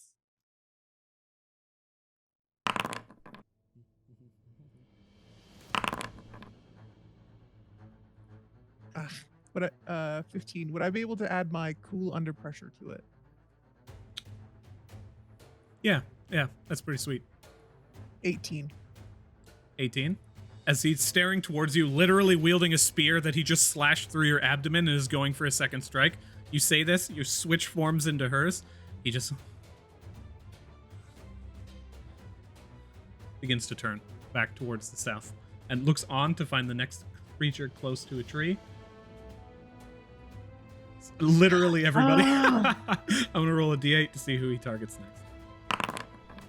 3. So he takes a moment and then looks towards Lysira, who he then immediately turns his attention to the south towards the pink-clad individual who had just charmed. Yes. Who had just called out towards Jojo. Yes, hit him. Break Vincent would like to run over here, by the way. I'm assuming this guy won't take an attack of opportunity against him.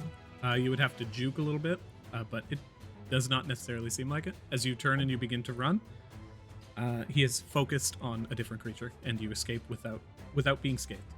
Cool. And then...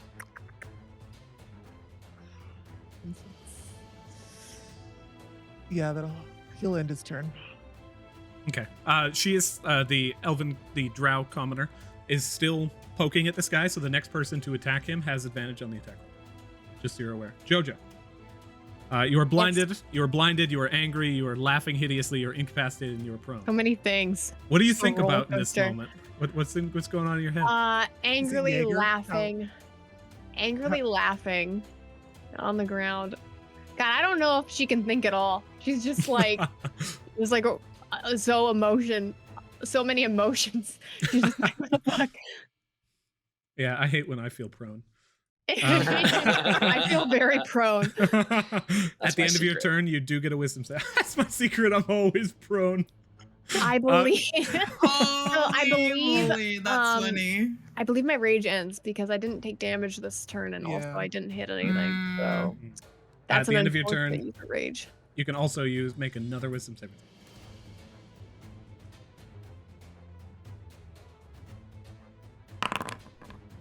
The hideous laughter upon you ends. You are no Nice. longer incapacitated. You are no Whew. longer prone.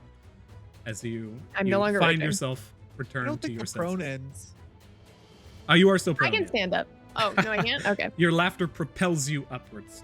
No, you do lose basically your whole turn in this instance. But you can stand up on your next turn. Man, that's Meanwhile- real rough, buddy. Mhm. The artist takes he takes 2 steps to the south, begins to shuffle, literally shuffling like as he continues this just like maraca dance down towards the Weird. south, and then he points his attention towards you. That will be gonna target. Who are you gonna call? Ghostbusters. Vincent, you seem to be the most actively moving around. I look so he's- like the lady. That's true, and your deception check was pretty good. As an action, he's actually going to attempt to figure out what the fuck's going on. Because the Sierra's like, Attack them! I'll reveal that to you guys. I don't know if it shows on the stream screen. This is my Nice, third funny, natural isn't 20. it? Oh my My third natural god! 20. Stop! I'll show you. All the cheating I'm doing I'm cheating legally. Don't worry. I have downloaded modules that allow me to roll only 20s, so it's okay. You Adrian, can I'm now gonna need you to poo-poo stop. on my DM. However, You can he now did. poo-poo on him. He now knows Vincent, like as he's staring through your illusion, he is just visually inspecting you. That was his turn. Hmm. But he has seen through your illusion. Now, the commoner over here, I'm going to go ahead and roll a thing for him. He remains unconscious. Also, because I forgot to do this previously, at the beginning of the round, Paka can take an action. Did you guys want him to do something for you? He can, like, retrieve an item. He can place an item in your hand. He can forego an item interaction for you guys. He can help Jojo up right now. I think He would helping have- Jojo up will be useful. I can't think of anything So inventory. far away. Is he have enough movement for that? He has 40 feet of movement base. He can get 35 feet over here. He will basically be within the fray. I don't know. I think I'd rather just have him stay back there. I think in this instance, Paka is going to unburden himself of the human. He's going to place the human down over here. And he's going to pay attention to the fight. He can also retrieve an item from you guys. So, like, he could grab a potion from someone and bring it to someone else. But in this instance, I'll go ahead and add him in. Just throw him at the top with an initiative of 50. Sweet. So, the human commoner remains unconscious. The bound warrior runs down towards the south as the artist is like, la la la la, huh? And it just begins, rushes forward with a spear and takes one attack towards the artist. Very good. Vincent.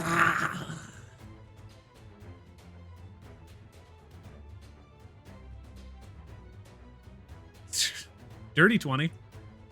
Bringing Oh that my- spear in, slashes through the abdomen of the artist. It's like, la, la, ah, ah, ah. No. Continues to go in. He needs to now make a save.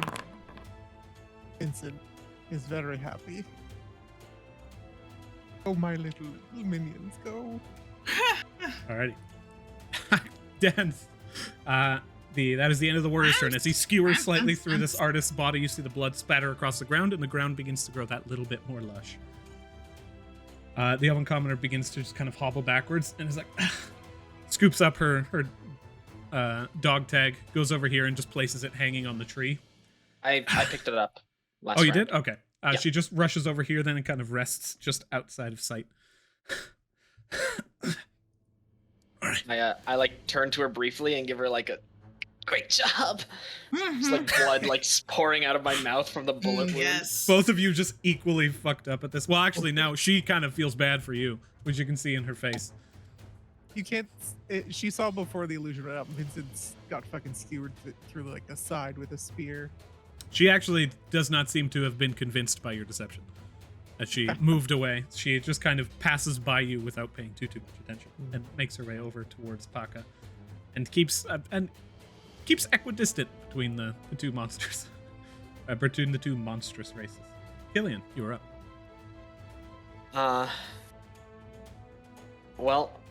She doesn't want to get shot again, so she's just gonna have to keep doing what she's doing. She's gonna move forward. Oops. And then. And another non-lethal stab with the dagger. This time, not trying to knock the gun out of his hands, just trying to knock him out. Yeah. Gotcha. Come on. Stupid thing. 11? 11 hits. Go ahead and roll. Go ahead and roll damage. Thank we're you, armored. villagers.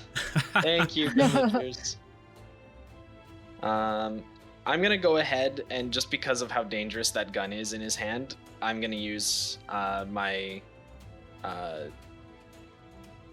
where is it? Fury of the Small? Fury of the Small. That's right. So an extra 4 damage. So 8. Good Yeah. lord. So base. Also, it says it misses. It doesn't. His AC was set to 12 because of the initial, but he has 10 because he's a commoner. As you bring the blade in, you flip it around, and you just. How do you tell me what happens? Just smash him right in the forehead, like leap up, kind of grab him by the cuff, and just smash him in the forehead. Can the drow see this? She can. As you smash him in the forehead, he just slams into the ground unconscious immediately. Stable and unconscious. Free interaction with an object. I just want to take the gun and throw it behind me, and just say like, "Paka, get rid of this." You just toss it. It begins to scour across the stone ground. Okay, I got it. And then I still have a tiny bit of movement. I'm gonna go towards the tree, and I'm gonna attempt to hide Okay. as a bonus action with my nimble escape. Do you have anything that would allow you to hide in plain sight? No, I'm hoping the tree is giving me some cover. But if it's not, if it's like a body. high tree, then that's fine. I'll just end my turn. Hide behind the body of Heb. Just pull it over. You rush in. You can absolutely do that. I will. These people are also somewhat mindless, so we'll see whether or not they notice you. They do Kinda seem to be stabbing focused each other at solely this on moment. that which they Yeah. are looking at. Yeah. It's more Lots or less going on. like it's a waste of a bonus action if I don't. I have disadvantage with stealth anyway, so it's not great. But who knows? Alrighty. Matilda, you're up. Okie dokie. I want to hit the brazier, even though I couldn't ascertain anything. I still want to hit it with the firebolt. Okay. It is within reach of you as well, just so you're aware. I'm hitting the one across from me. Okay. Cool. Go I ahead and can make an hit- attack roll. I cannot because I have to target something, and I cannot target the brazier. If there's like an object you're attempting to target, you can target Yeah. yourself and then launch one towards you. Oh, okay. It Nice shouldn't apply. try, DM. Ooh, 8 fire damage. You take that. Sorry. No one will Rules is rules. dispute this. An 8? Does an 8 hit the thing?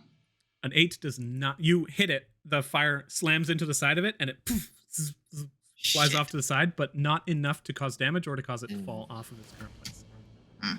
You do see Okay. when you do that, Lysira is just like, stop! Oh, Ooh. as a Here I bonus- was. Never mind. Oh no, go ahead. I was just gonna say, here I was thinking, like, Matilda's really playing with a lantern in the middle of this fight. But it seems like it's actually useful. Well, it's one of those things where I didn't know it existed until she pointed out, because the map's kind of, I thought those were just fireflies in the air. I feel like I narrated it 3 times, Yeah. but that's okay. Yeah, he did mention that Okay. they looked weird, kind of cropping out, and they made a point of not crossing them a couple times. That's why it. But anyway, as my bonus action, I go, hey, some help would be really appreciated. And I'm gearing this message in my head towards Mitra, but I don't want to say her name out loud because we're in front of like Fae people and names are important. So I think she. So, listening in on what you say, Mitra begins to. Actually, I think first Faust appears, and it's just like. not the time. No demons are here. I was going to help you. Oh, Very fine. well. And then you hear his voice dissipate from your mind, and Mitra's like, don't mind him. If you could, just eat the fireflies a little bit. Or if you can hold off and get really hungry, eat Lysira. Wouldn't mind just a nibble. What part of her should I eat? Oh, I mean, all of it if you can. I'm a very tiny thing. I can't eat a whole person. That's a lot. You just hear, get some meat on your bones, and then the voice dissipates. Ah, Anything with your bonus and movement? can I grab a firefly? Or that would be my action. I'll Nah, tell I as don't you as you wave your hand through the air, it just disappears. Okay, no. All right, cool. Then I will end my turn because I can't do anything with my bonus action right now because I'm not going to move my hex. Alrighty. Paka runs forward, grabs the gun, and begins to move back, and you see him look at it, and it just like points it close to his body, staring down the barrel like this, and he's like, Anybody moves. And Oh. I'm gonna use this. it's not even loaded. Do we want Plaka to do something? Get the brazier! Yeah, Plaka, help out Matilda with these braziers. She seemed to be interested in them. Okay. He places the gun down nicely. And well, him grabbing the thing was what he did this round, but he has Mhm. Okay. so he's gonna run forward one more. And then Heb is unconscious. Lysira looks onwards towards you and says, All of you, kill the brown-haired woman. and then as she commands out this, calling out into the open air, the one who is currently attacking the artist, I need Lysira to roll persuasion against Vincent's persuasion. Well, Hell yeah. Do I have to re-roll? Yeah, this is like contest to see like whether or not they listen to her or you. Can I add my cool under pressure again to it? Yes. Is the actor feat just for deception or is it for persuasion This too? isn't. I don't have the actor feat. Oh, never mind. Yeah, I just mean like I do like to try and make feats because with the actor feat you can basically just mimic people. Yeah, I period. wouldn't need to roll to mimic her. I would just mimic her. The creature continues attacking the Dragonborn continues attacking the found artist. Yeah. And Lysira looks onwards towards all of this, and with her bonus action, who's currently not blinded, Vincent, you're only looking at her through the mirror, right? Yep. Takes a step forward, grows that ever slight bit larger, points her finger towards the drow woman, who's just kind of like, and she will need to succeed on a wisdom saving throw or die. what? Oh, come on. Not that you shouldn't have told us that, but it's fine. We'll see. No, as she calls out, she literally says, "You die." Ah, Well, The drow woman, leaning up against the side, locks eyes with Lysira for a moment, and is like, and just continues I love staring her. straight in her face. That is Lysira's turn. Vincent, you are up. Oh hell yeah, let's go. Vincent just looks over at the drow lady who doesn't, and I know she still looks like her, but he's treating Vincent the same, and he's just like, I might give you a second chance. And walk over to this brazier. Can you just slash at it with his dagger? Mm-hmm. Go ahead and make an attack roll. What we're known for, property damage. The first thing that popped into my head was 12? emotional property damage. Yeah. 12 hits. Emotional damage. Go ahead and roll. Go ahead and roll your emotional damage. 4. 4. You bring the blade up. You stab into the glass. It shatters, and the fireflies begin to disperse. And the light around you, both of these braziers, immediately go out. The area around you becomes dark, and Lysira goes, "No!" As everyone who was currently shrunk begins to grow.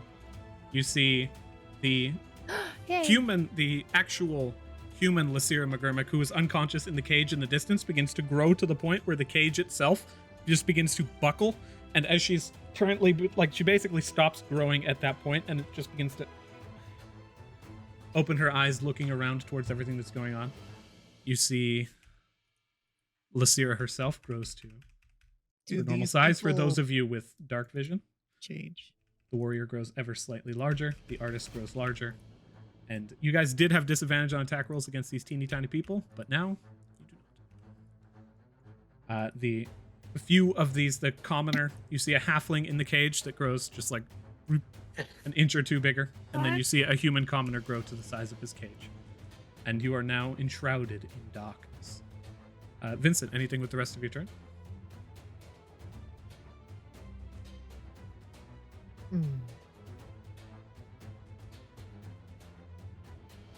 These people down here, he succeeded on making them continue to fight each other, right? Yes. Okay, then he is just going to take a step back to where he was and end his turn. Alrighty, Jojo, you're up. Jojo is going to stand up.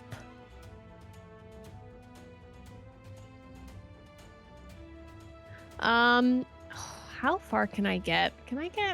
I really shouldn't do that other attack because I'm gonna just kill some commoner. I just know it.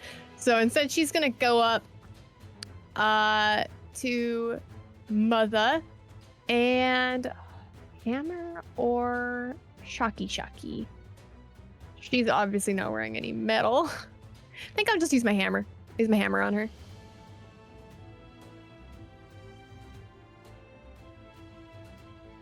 You out of rages. I'm out of rages. It's our third one today. Yeah. What's He that? raged to knock down the door. So 15 to hit. As you bring your hammer up, you hit. Go ahead and roll damage. Ooh, Max damage. 10. What's worse too is Oh. you like capitalize on this, and you just stand with a quick jolt, running forward, grabbing your hammer, lift it up, and slam it down onto her shoulder as she grows into your attack, and it just like crumples down. 10 is vicious hit. I forgot to do versatile too. I don't know if I've ever rolled versatile because the UI just makes it hard to notice. Yeah, there's like damage and there's versatile underneath it. Yeah. So you can. I'm totally cool with that. I'll just add 2 damage to that if you wish. Oh, really? Okay. For sure. Beauty. That's totally fine. Plus 12. 12. A harsh 12. I don't know if any of you have ever taken 12 damage in a hit, but that's equivalent to me breaking my arm and then dying 3 times. Yeah. Oh, no. you as a commoner. Yeah. Yeah. Oh, I see. Slamming down with that great hammer. She just crumples off to one side and reaches a hand forward in order to attempt to just slash at your neck with her claws, nimbly dodging backwards. Anything with the rest of your turn? I don't have anything else. Alrighty. Human Out commoner. of rages. Does she seem pretty hurt from that? She seems pretty hurt from that. Does not seem bloodied. The human commoner slowly kind of still unconscious, but seeming to be rousing. And the bound warrior continues his assault of the artist. Ha ha ha ha ha ha ha ha ha ha, as he's just laughing like in a monotone, just Yes, now laugh. Laugh at him. the hag seems to be enjoying this.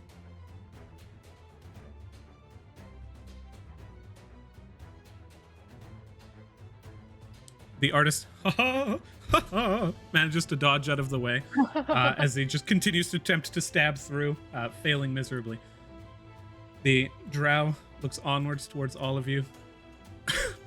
You're doing well. Keep going.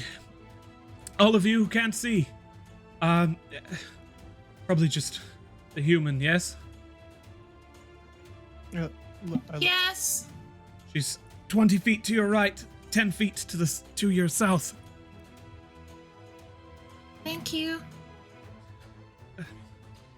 Don't fucking thank. If we're in a battle, you don't need to thank me. Come on. Really, just get with it. God.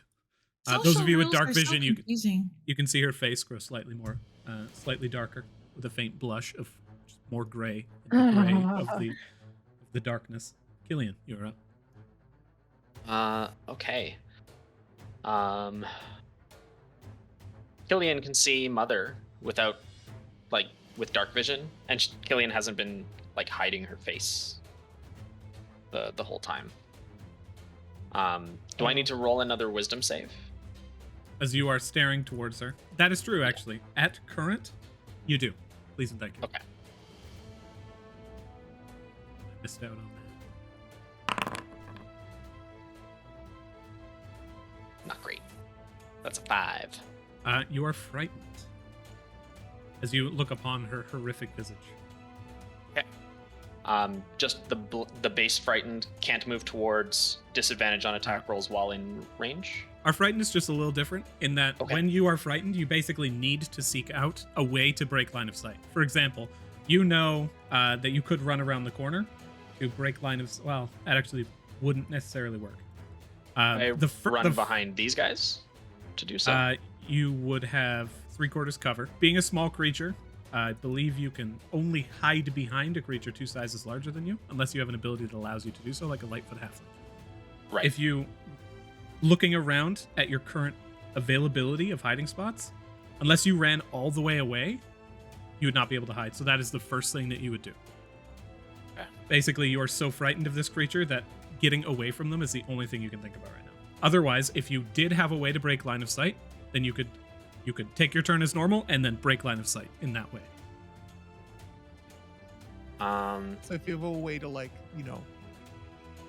conjure something to block line of sight, you can still do that and then. Right. Unfortunately, there is this do house not. actually. You have 2 options here. You could run away back around the corner so that you could break line of sight with her, or you could run behind the house. Behind the house? Yes, like the house itself offers cover as well. Okay.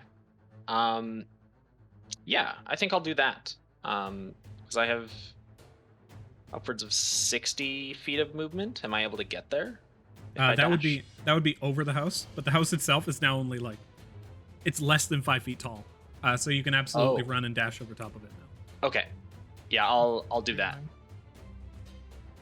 So Killian turns, runs, begins to dive at a rapid pace and in an attempt to get away from this heinous figure, and you just vault over this tiny little house, landing on the other side, and you are now outside of line of sight of the creature. Just cover my arms with my head, or my head with my arms.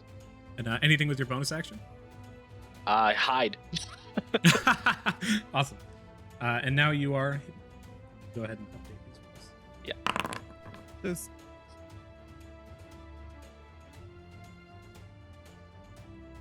Does Killian get another wisdom saving throw at the end of her turn, or is it next turn? No, you gain a wisdom saving throw at the end of this turn. Oh, okay. I end my turn. Still frightened. Still frightened. Makes Matilda, sense. you were up.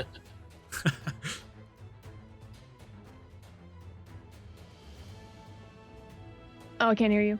Sorry, I assume that What's Her Nuts did a help action. She can't help you attack the creature unless she's within 5 feet of it. She just let you know the position of it, basically. That's what I mean. I now know the position because I wanted to Eldritch Blast them. You can target that space. Yes, absolutely. You still have disadvantage on the attack roll because you cannot see your target. Okay. Can't see, so I'm just gonna target myself. I could do the spell. Oh, whoops. Attack, disadvantage. Oh, darn it. Nat 20, but I think that still hits. A 16 hits? Right. You aim, you're just like, the heart's probably somewhere around here, and then you fire it off, just slightly askew, but you manage to slam into the creature's body. This crackling bolt of energy. Roll an extra d6, Matilda. Your hex does an extra d6. Ooh, yeah. Good call. Oh, Very Nice. nice. 11 damage. As you just shoot this crackling bolt of energy, feathers flying off in all directions. As it slams into her body, she just pulls a feather out of her mouth and throws it off to the side with frustration and stares on towards all of this, bloodied. Just in case it matters, the extra d6 is necrotic, and the original roll is force damage. Totally fine. Yeah. And then as you hear, Fine, fine. You want it this way. Here it is.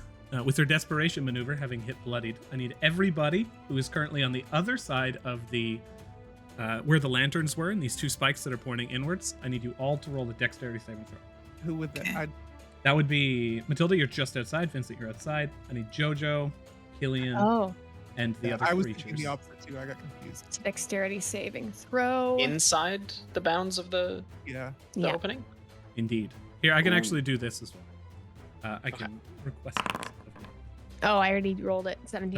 Totally cool. 17 absolutely saves. Right. You'll get another one, but just feel free to ignore it. I always do. Just kidding. Oh, do I have to roll? Hey, You good do job. not. You do not. Oh, it Oh, requested sorry. me. I accidentally selected you as well. Oh, how dare you? Oh, that 20. Oh, how I love that 20. So I just need to roll a ton for a bunch of people. And they all die. Negative 100. Negative 100. Negative 100. They automatically fail, having been either unconscious or restrained. Oh. I don't know why I'm rolling any of these. They all automatically fail. Mother had woken up, right? But she's restrained still, so she is failed. Cage. You guys see the ground itself become alive with bramble and just begin to fly upwards. You see these just blood-stained roots begin to Ew. seek out all of the creatures that are within this domain and begin to attempt to just pierce into them, sucking out the blood that they can manage. The halfling and the human have failed. The Sira has failed. The artist and the warrior. Let's go ahead and roll for that. Oh, and Heb. The artist succeeds, the warrior has failed, Heb has failed. And as these tendrils just begin to lash out at all of them, you can see the blood begin to flow into the ground, and the ground itself just becomes vibrant with color. Matilda, that is the end of... You had ended your turn previously. At the beginning of the... Or no, you didn't, yes? You still I have did. bonus I action? did. Awesome. I ended my turn. Yeah. Excellent. And at the beginning of the round, Paka does have an action if you guys want to do anything with him. Paka, do you want to go grab Heb? Bring him over here. Okay. Run time. And he turns and he just rushes forward, grabs onto Heb, and just begins to shuffle back. He makes it 5 feet back. Actually, he can dash for 80. Yeah. He does make it to... Makes it to here, pulling Heb all the way along. He's now past that area where you've seen the vines kind of now attacking.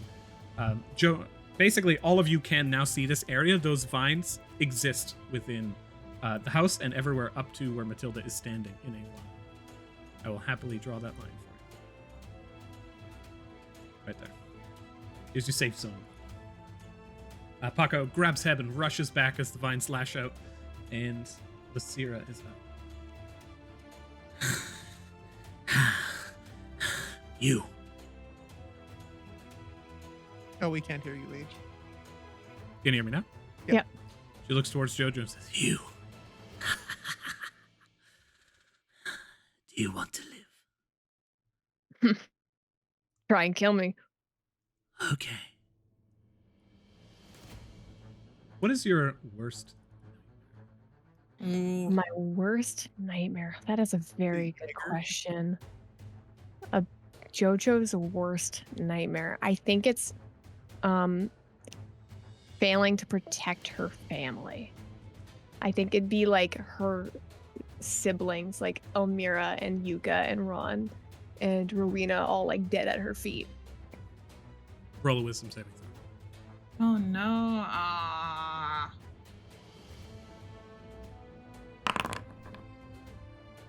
go. It's all wisdom saves as well. Yeah.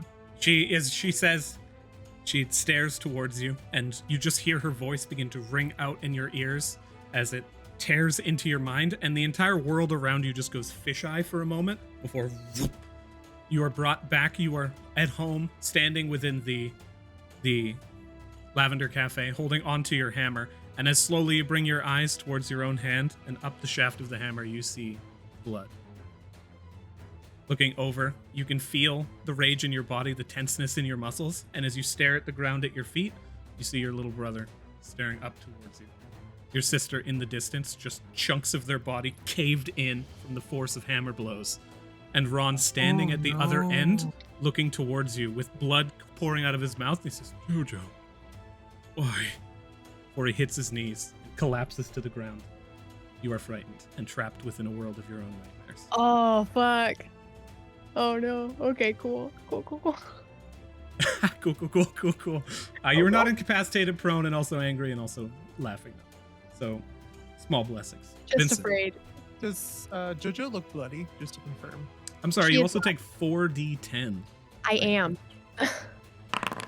I am bloody now. You take 21 points of psychic damage. She's very bloody. Vincent, you are up. Wow, she used a pretty high level spell. I know what this one is.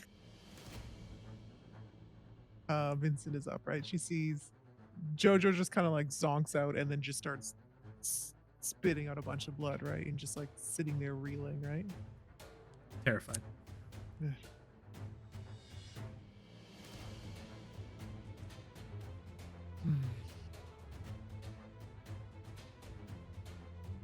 Everyone is bloody.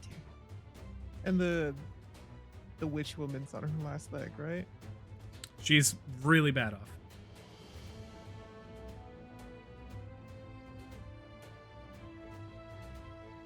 Okay. Vincent looking in the mirror, looking at her, is just going to just shout out towards her.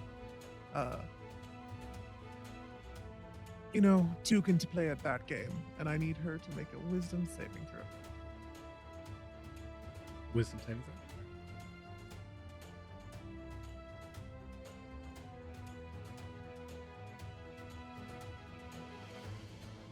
Actually, if you roll damage on this one, I can just roll it in.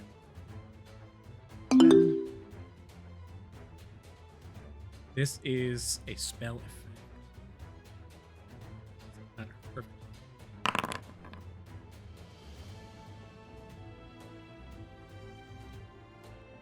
Tell me what happens, and I'll tell you whether or not it succeeded.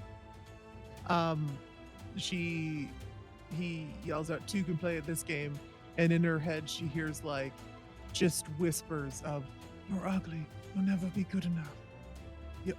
Your sister's always hated you.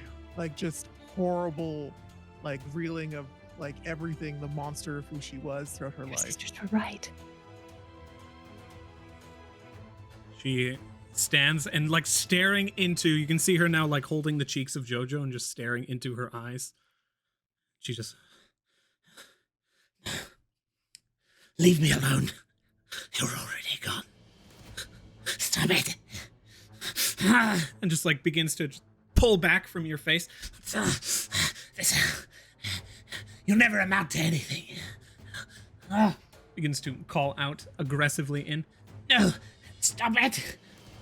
As aggressively she attempts to fight back against this invasion of her mind. That is how much damage? 10 psychic damage? 10 psychic damage, and she needs to run away from Vincent. She will immediately run towards the doorway and throw open the door as she stops at the threshold. Looks in for a moment. How much movement does she have left? Does 5 Jojo feet. still have an attack of opportunity? I don't think she's incapacitated.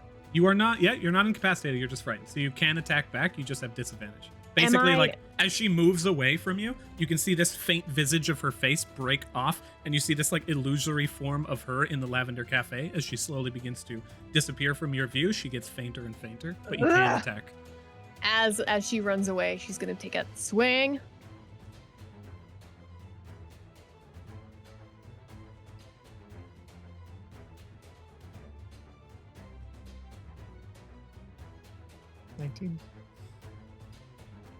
19 misses. 19 hits.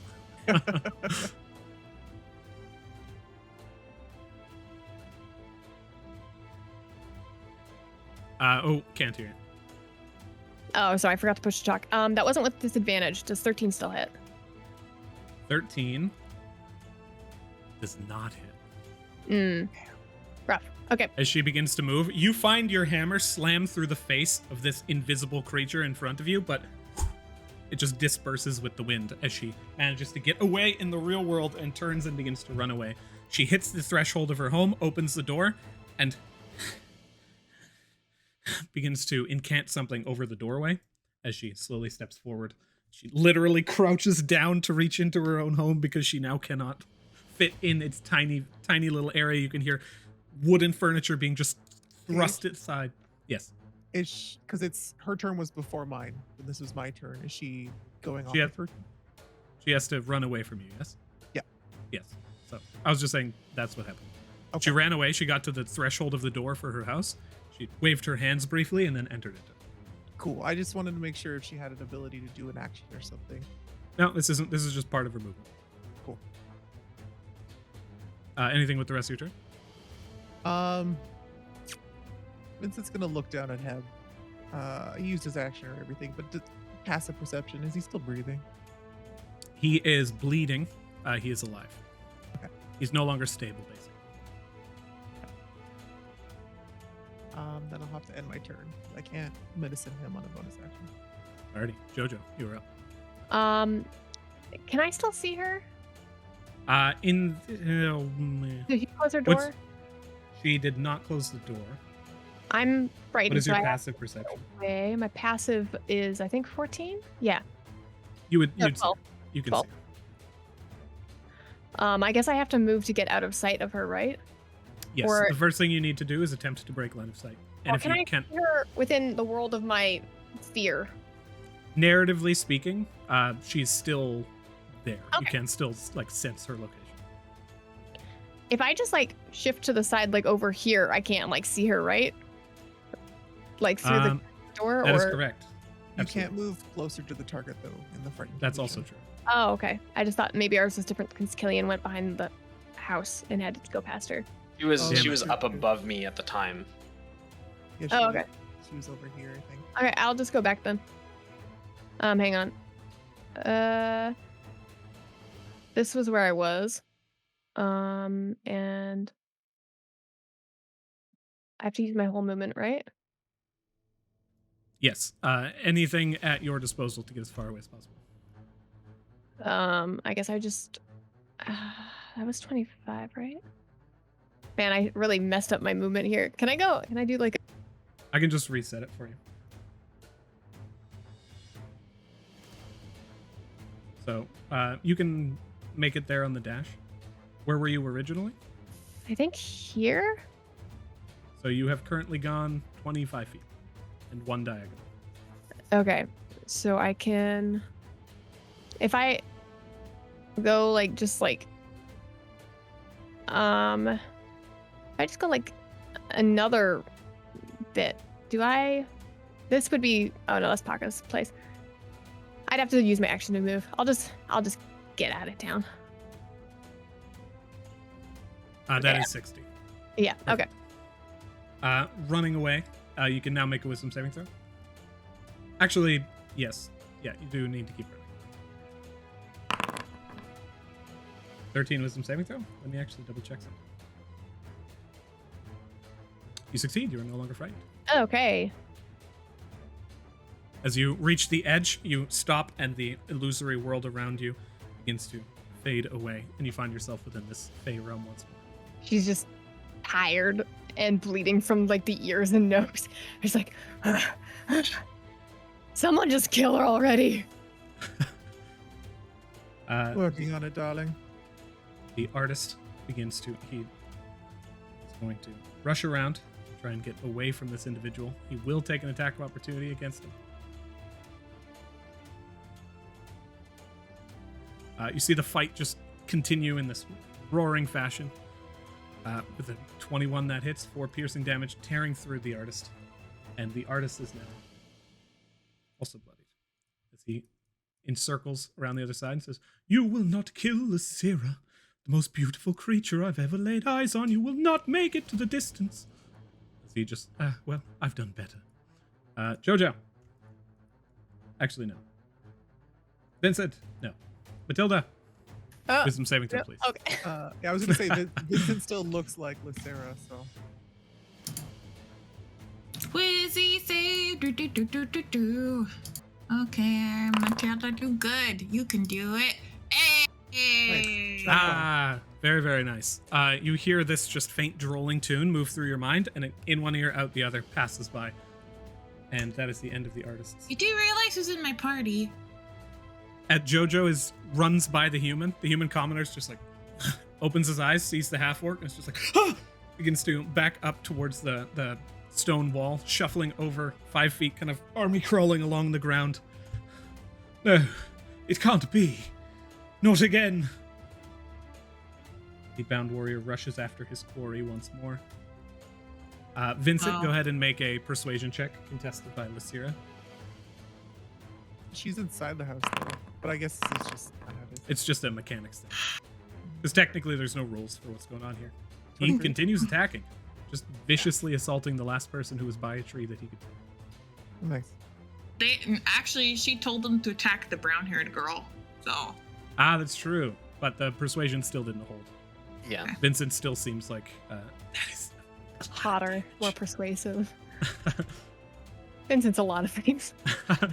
He is. The artist looks like he's on this last as he's walking away and singing his show tunes. No, I wanted to say show Jingle? tune, but I was like, that's not right. Yeah, he just begins to sing, attempting to make his new musical play. A spear just gouges through the back of his chest, pulls back, and the artist just hits the ground for a second before standing and is like, "You will not kill me. I've got everything I need to continue forward." In Lysira's voice out towards the war, I'm like, "Good job, honey. I'll make sure to reward you later." Ew. No, I'm kidding.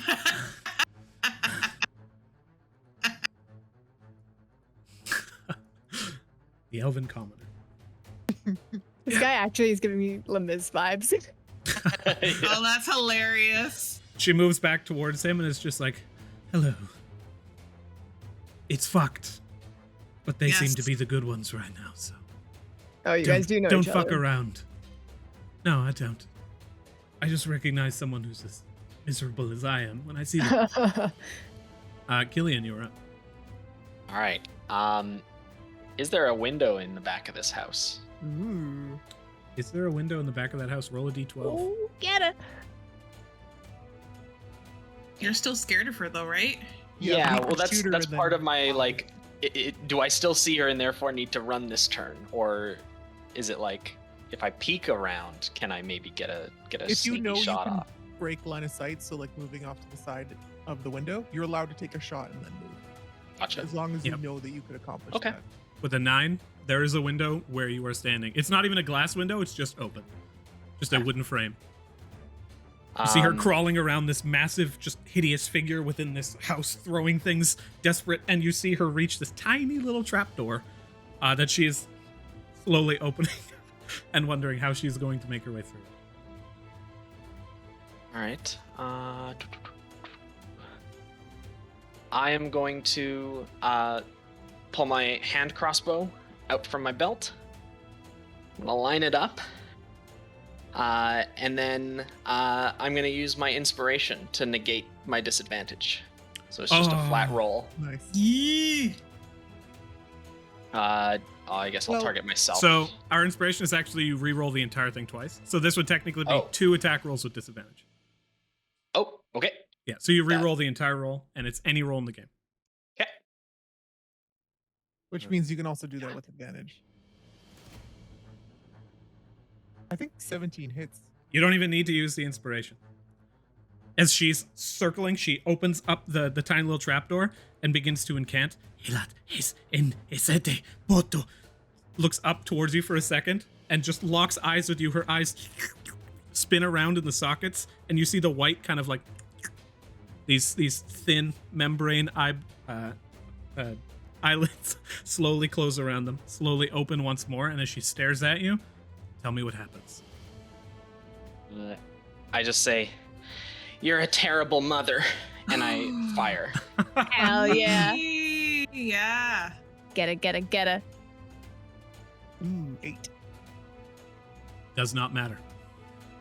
Oh, is she dead? As you point the crossbow, Hold a moment. slams down into the ground, and you see her entire body at once hit the ground. It turns slowly into this black liquid, and you see frogs begin to hop out. This one tiny little rabbit pops its head out of the body and just shakes off before beginning to hop around, kind of just in this. Look, you see a small little unicorn horn poking out of the top of the rabbit's head, and as she slams into the ground, her cloak remains. Several different items on her body remains, and the people who are currently around you, the warrior who had just skewered this artist pulls away and is like, ha, ha, ha, ha, ha.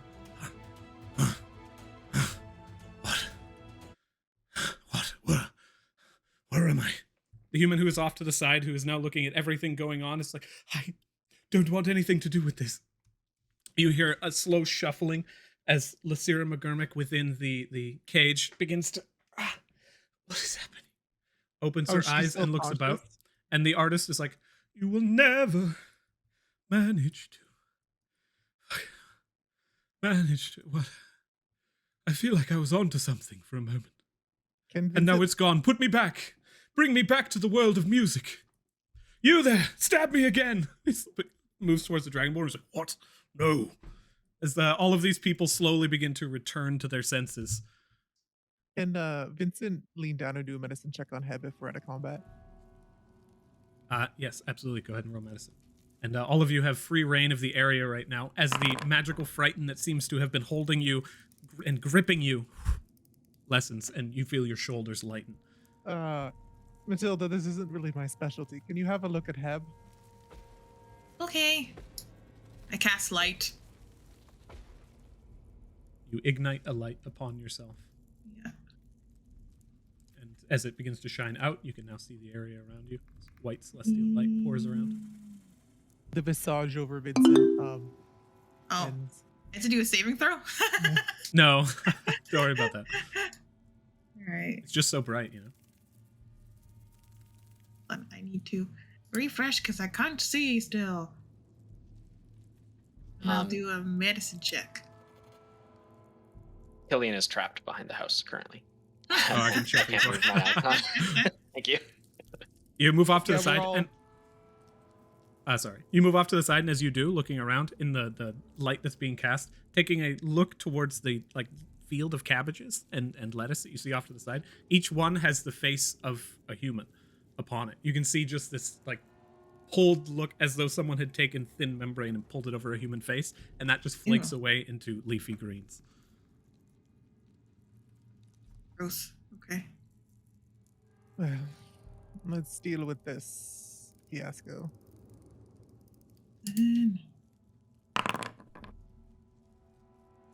Not good. Both of you, as you begin to focus in on Heb, you looking at him, you're not sure how to help him. There's so many lacerations on his body from the grass attempting to eat him. I'm going to go ahead and roll one death saving throw for him. You can attempt another medicine check if you wish, as you see him continue to I'll bleed. give Matilda advantage, just being like, hey, there's a splurt over there. Do you have proficiency in medicine? I do not. Oh, In this instance, whoops. cannot offer advantage. Okay, well then never mind that. I will roll again with just. The 20 was the first one. I don't know if that matters. I don't actually know if that matters or not. Let's Oh, roll could here. be. There we I'm gonna go. roll a few rolls with advantage, just so I can see for the future. Well, that doesn't matter because you still wouldn't know. Well, you would, because basically whether or not it takes the highest roll and places it first, or Oh. whether or not it just places two rolls one after the next. I don't know. However, Matilda, as you sit in and you begin to focus on the body, you know that you need some form of tourniquet in order to help him here. You don't have a medical kit on you, but if you guys have some clothing or anything that you can tear up, I think the Elven Commoner in this instance offers that. As she moves forward, sits down, and you can see a genuine look of worry on her face as she leans in and is just like, "Oh, you're too fucking young." Begins to tear at her her clerical dress and pulls it out, and it begins to attempt to help you in this, wrapping his wounds. He is now stable. As he just remains unconscious.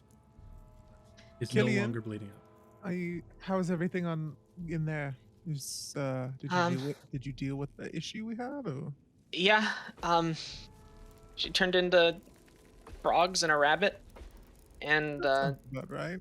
there's a bunch of stuff in her hut. And like Killian just kind of points at the cage, where the real mother is lying, and just like pulling out like tools to unlock the cage. Okay, I'll scout the area a little bit. Vincent will wander into the hut and just make sure nothing weird comes out, and have a look around in it. I want to go help look for stuff too. Look for Alrighty. cool things that are there.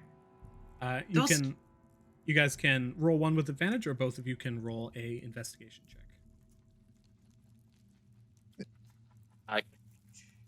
The cages, does it look like I need to like pick a lock, or is it just like? The cages do have a copper lock on them. It does not look very impressive by any rate. she But go ahead and make a still thieves' tools check. Or One did moment, she- Jojo. Okay. 1 moment, Jojo. Go ahead and make a thieves' tools check, Killian. That will be, in this instance, I would say you have time and you're comfortable, so go ahead and make a dex with proficiency. And while that is going on, perfect. 14. One by one, you manage to go to them and unlock these cages. No problem. As they all pop open, you see a human who is like clad in leather begins to approach out and just collapses to the ground. The halfling cannot even move as he just leans back and he's like, "Oh, that's right, fine, thank you. You gotta take it as they give it, you know. Sometimes you get helped out by a goblin. That's just fucking awesome, you know."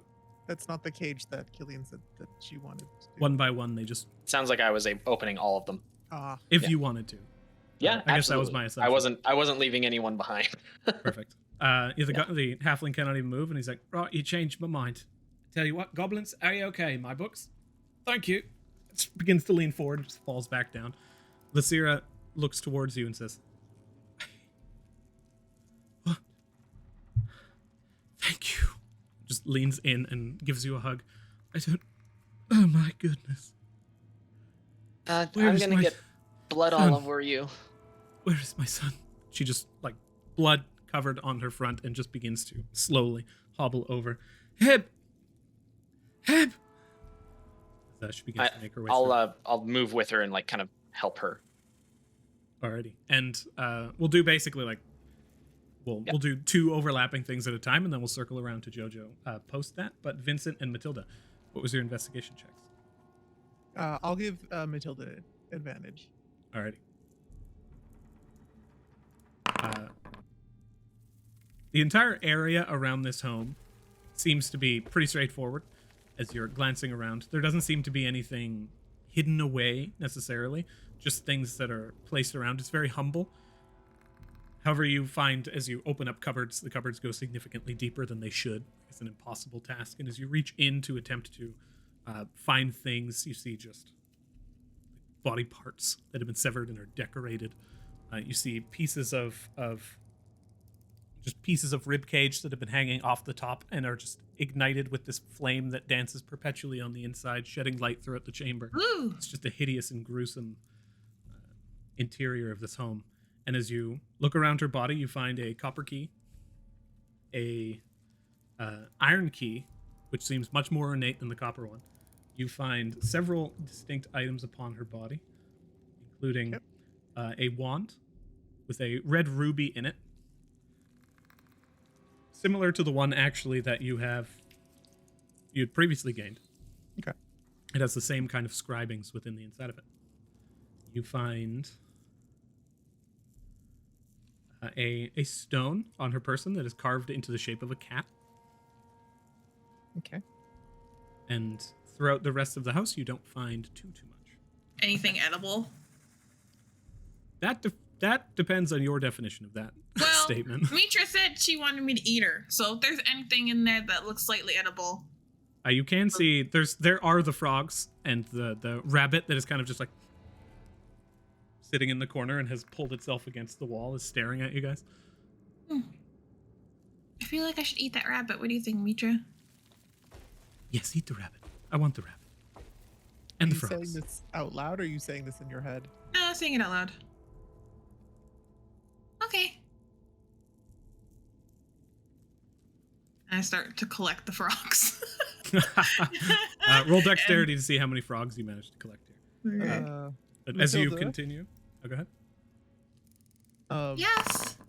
You're not going to cannibalize whatever's in here, are you? Just the frogs and I think the rabbit. Is there any particular reason why? Mitra wants me to eat them. Who's Mitra?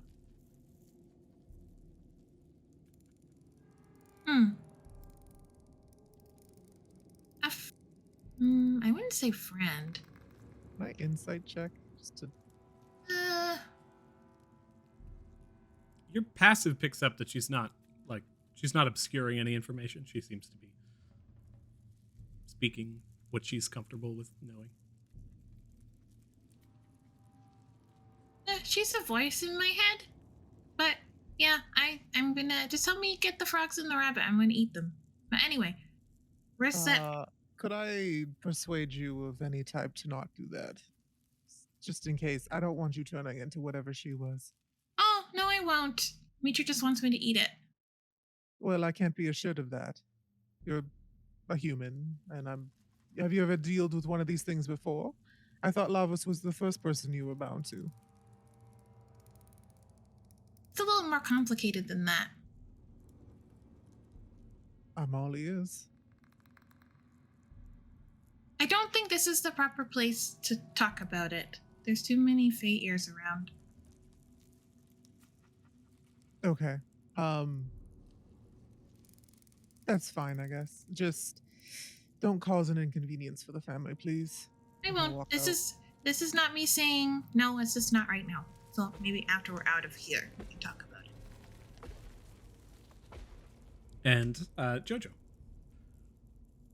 I think as Jojo had like looked back and assessed the situation, that everyone seems like they're okay, and then like sort of like pops a squat and it's just like and wipes her nose, sees the blood, feels the wet of her eyes and wipes those too, but no blood, just tears. And she like looks at the human, is like, hey, and it's like wiping the tears away from him. Hey.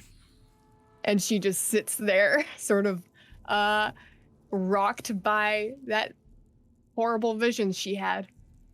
Like slides over, basically pulling himself along the ground with great effort. There. He pats you on the knee.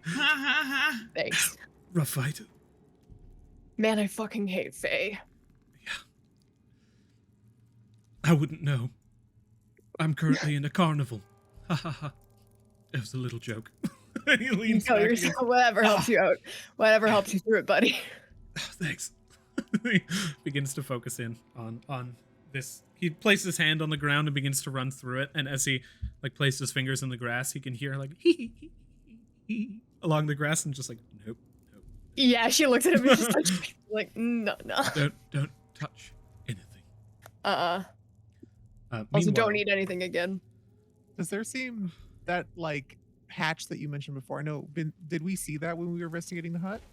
You did. Looking down, it leads down to a small ladder and descends into darkness, just straight down. And it's basically like it's about this big. It's like a couple inches across. Paka, Yeah. can you dig and make this bigger? He is, by the way, saying just tick, tick, tick, tick, as he That's runs. fine.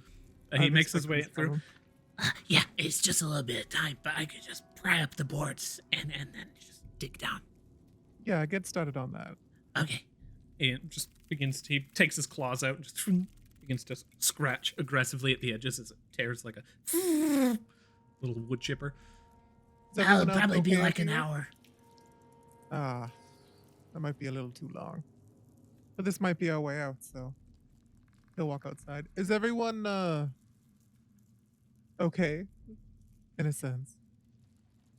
You see the leather-clad human kind of just strides forward and basically remains all but silent and sits down underneath this tree above and looks up, and the tree kind of like begins to look down at him, and he just closes his eyes. The halfling's just like, I'm just remaining in here right now. I feel a little rough around the edges. But I tell you what, it's nothing like Nan's peach pudding, you know. Really sweet. I don't like sweet things. I'm nervous. I talk when I'm nervous. Hello? As he just calls out from inside the cage. I'm just going to close this. I'm not going to lock it, but closes himself back in the cage. Hey, Jojo, Killian, Yeah. Matilda, do you want to come here? Group Okay. family chat. I'll be right there. Drow woman Sure. moves. I was just going to say, the Drow woman moves forward and says, if any of you have a first aid kit or a healer's kit, I can help out a little bit with the wounds. No, sorry. What fucking good are you then? Thanks for I don't know. Thanks for saving me. Wow, I didn't expect that answer. You shouldn't be Hey, so this is a fucking self-deprecating. annoying fight. Yeah, I agree. See, we're bonding already, and she follows you. Like we said, not? family chat. Right. For some Unless reason, I you're part still of the can't family, no? move Killian. And I'm not sure why. Yeah. I think we're still in combat. Oh, I don't know. Oh, never mind. I'll shuffle you around. Okay. Before I go to the family gathering, I'd like to go take the mom to Heb. You bring her, like, moving in the darkness and cannot see. You bring her to her son, who the two of them kind of shuffle out into an area where they can meet each other, probably closer to everybody else, rather. And she looks around at this just ragtag group of people, and confused but relieved, just leans down and pulls her son into a hug and sees like the tourniquets and looks towards you with just tear-filled eyes. Thank you. Thank you.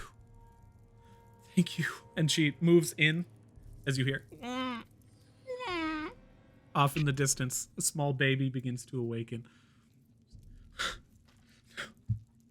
No. Where distance, like what direction? From within the hut. And as you guys are moving things around, you spot this small child within the hut. Sorry, I neglected to mention the child in a bassinet in the corner of the hut. Okay.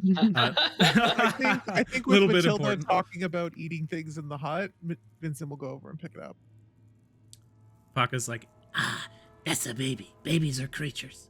I think this one's a girl. Yes, yes, she is, and he'll walk out of the hut with the baby in hand. he The continues. mother Like, of this child want to come get it?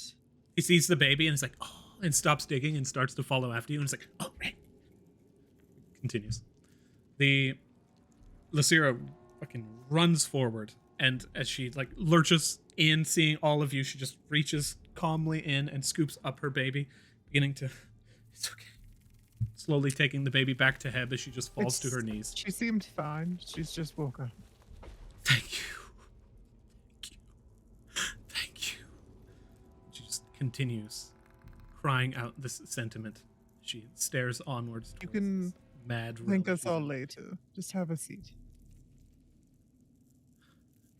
Brings herself down to her knees, sits down in the grass, and just looks onward. Vincent will turn back to the group. So Killian would like to go here. we need to get quite a few people out. And we can't go back the way we came. There's a giant lava pit in the way. And the glass golem thing. When you went down, you went back to the original basement. What if we went through a door? Wait, this thing has a door. I feel like we've already finished that riddle. Well, you did see when she ran up to the door that she seemed to incant something before entering. Maybe if we just go through a door again, we'll be able to get out. Well, I've walked into that hut like 4 times and it didn't seem to do anything. Oh, maybe close it again and open it. We're not again. allowed to go. Have you tried turning it off and turning it back on? Killian, you are aware that when you went through, like when you went down, when you descended against the rules of the dungeon, you appeared back where you were originally in the basement, but attempting to leave that basement teleported you to a different basement. Oh. Okay. Well, Never mind. there was this very tiny hatch in there, and Parker's kind of digging down. So it either leads to somewhere or something, but it might be a way out of here. We could go ask that guy in the bedroom. Sorry, Matilda, what were you going to say? That's okay. I'll talk about it after. You mean the human that was unconscious, or No, I mean the fake Sad, hungry in guy. the bed. Yeah, the hungry guy. if you wish, I'd rather not going to have to deal with that drama, but I'm okay if we wait for Paka. Me too. we could always take a rest here. Mm-hmm. Everyone else here seems like they've seen better days, so I don't want to move them all of a sudden and let them bleed out. Yeah. So let's give it an hour, see what happens. Just keep your eyes peeled. This place is a little odd. Okay. And Matilda, like I asked before, please chill out on the ingestion of sustenance until we get back to the city. That's fine. At least if you can help me catch them, and then we can kill them, and I'll just keep them in my bag. I prefer to not get involved if at all possible. Okay. With your previous Also- 7, you did manage to scoop up one frog, but the rest of them did manage to like bloom, bloom, bloom, bloom, bloom, make their way into the water and are just hopping around now. Some of them are attempting to eat what strange fireflies like manage to escape from these lanterns off in the distance. Meanwhile, the humans sitting there just being like, just watching this frog constantly jump up and try and eat nothing. And as you all settle down for a brief rest, that is where we will take our first break. Our second break, our longer break. And for everyone watching at home, that is the end of this episode. We will see you all next time. Thank you so much for watching. And cannot wait to see you again. Bye. Bye, guys. Bye, later. everybody. See ya.